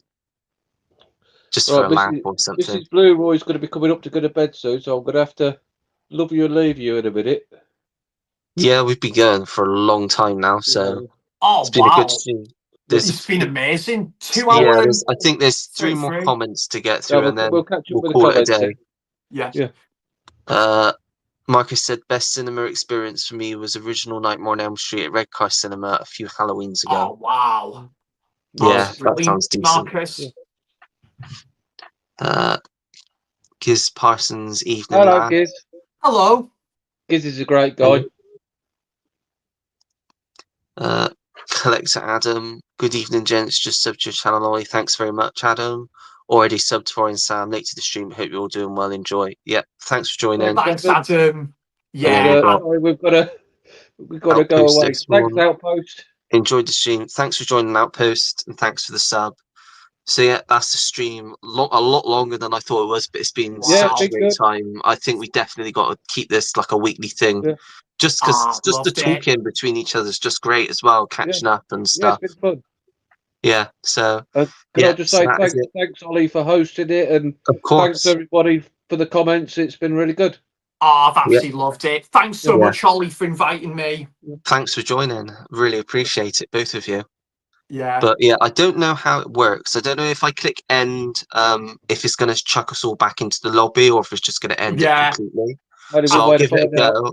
I'll say bye just in case it does just completely end everything. But bye, everybody. Yeah. Bye, everyone. Thanks. Take care, guys. See you, Marcus. Bye, guys.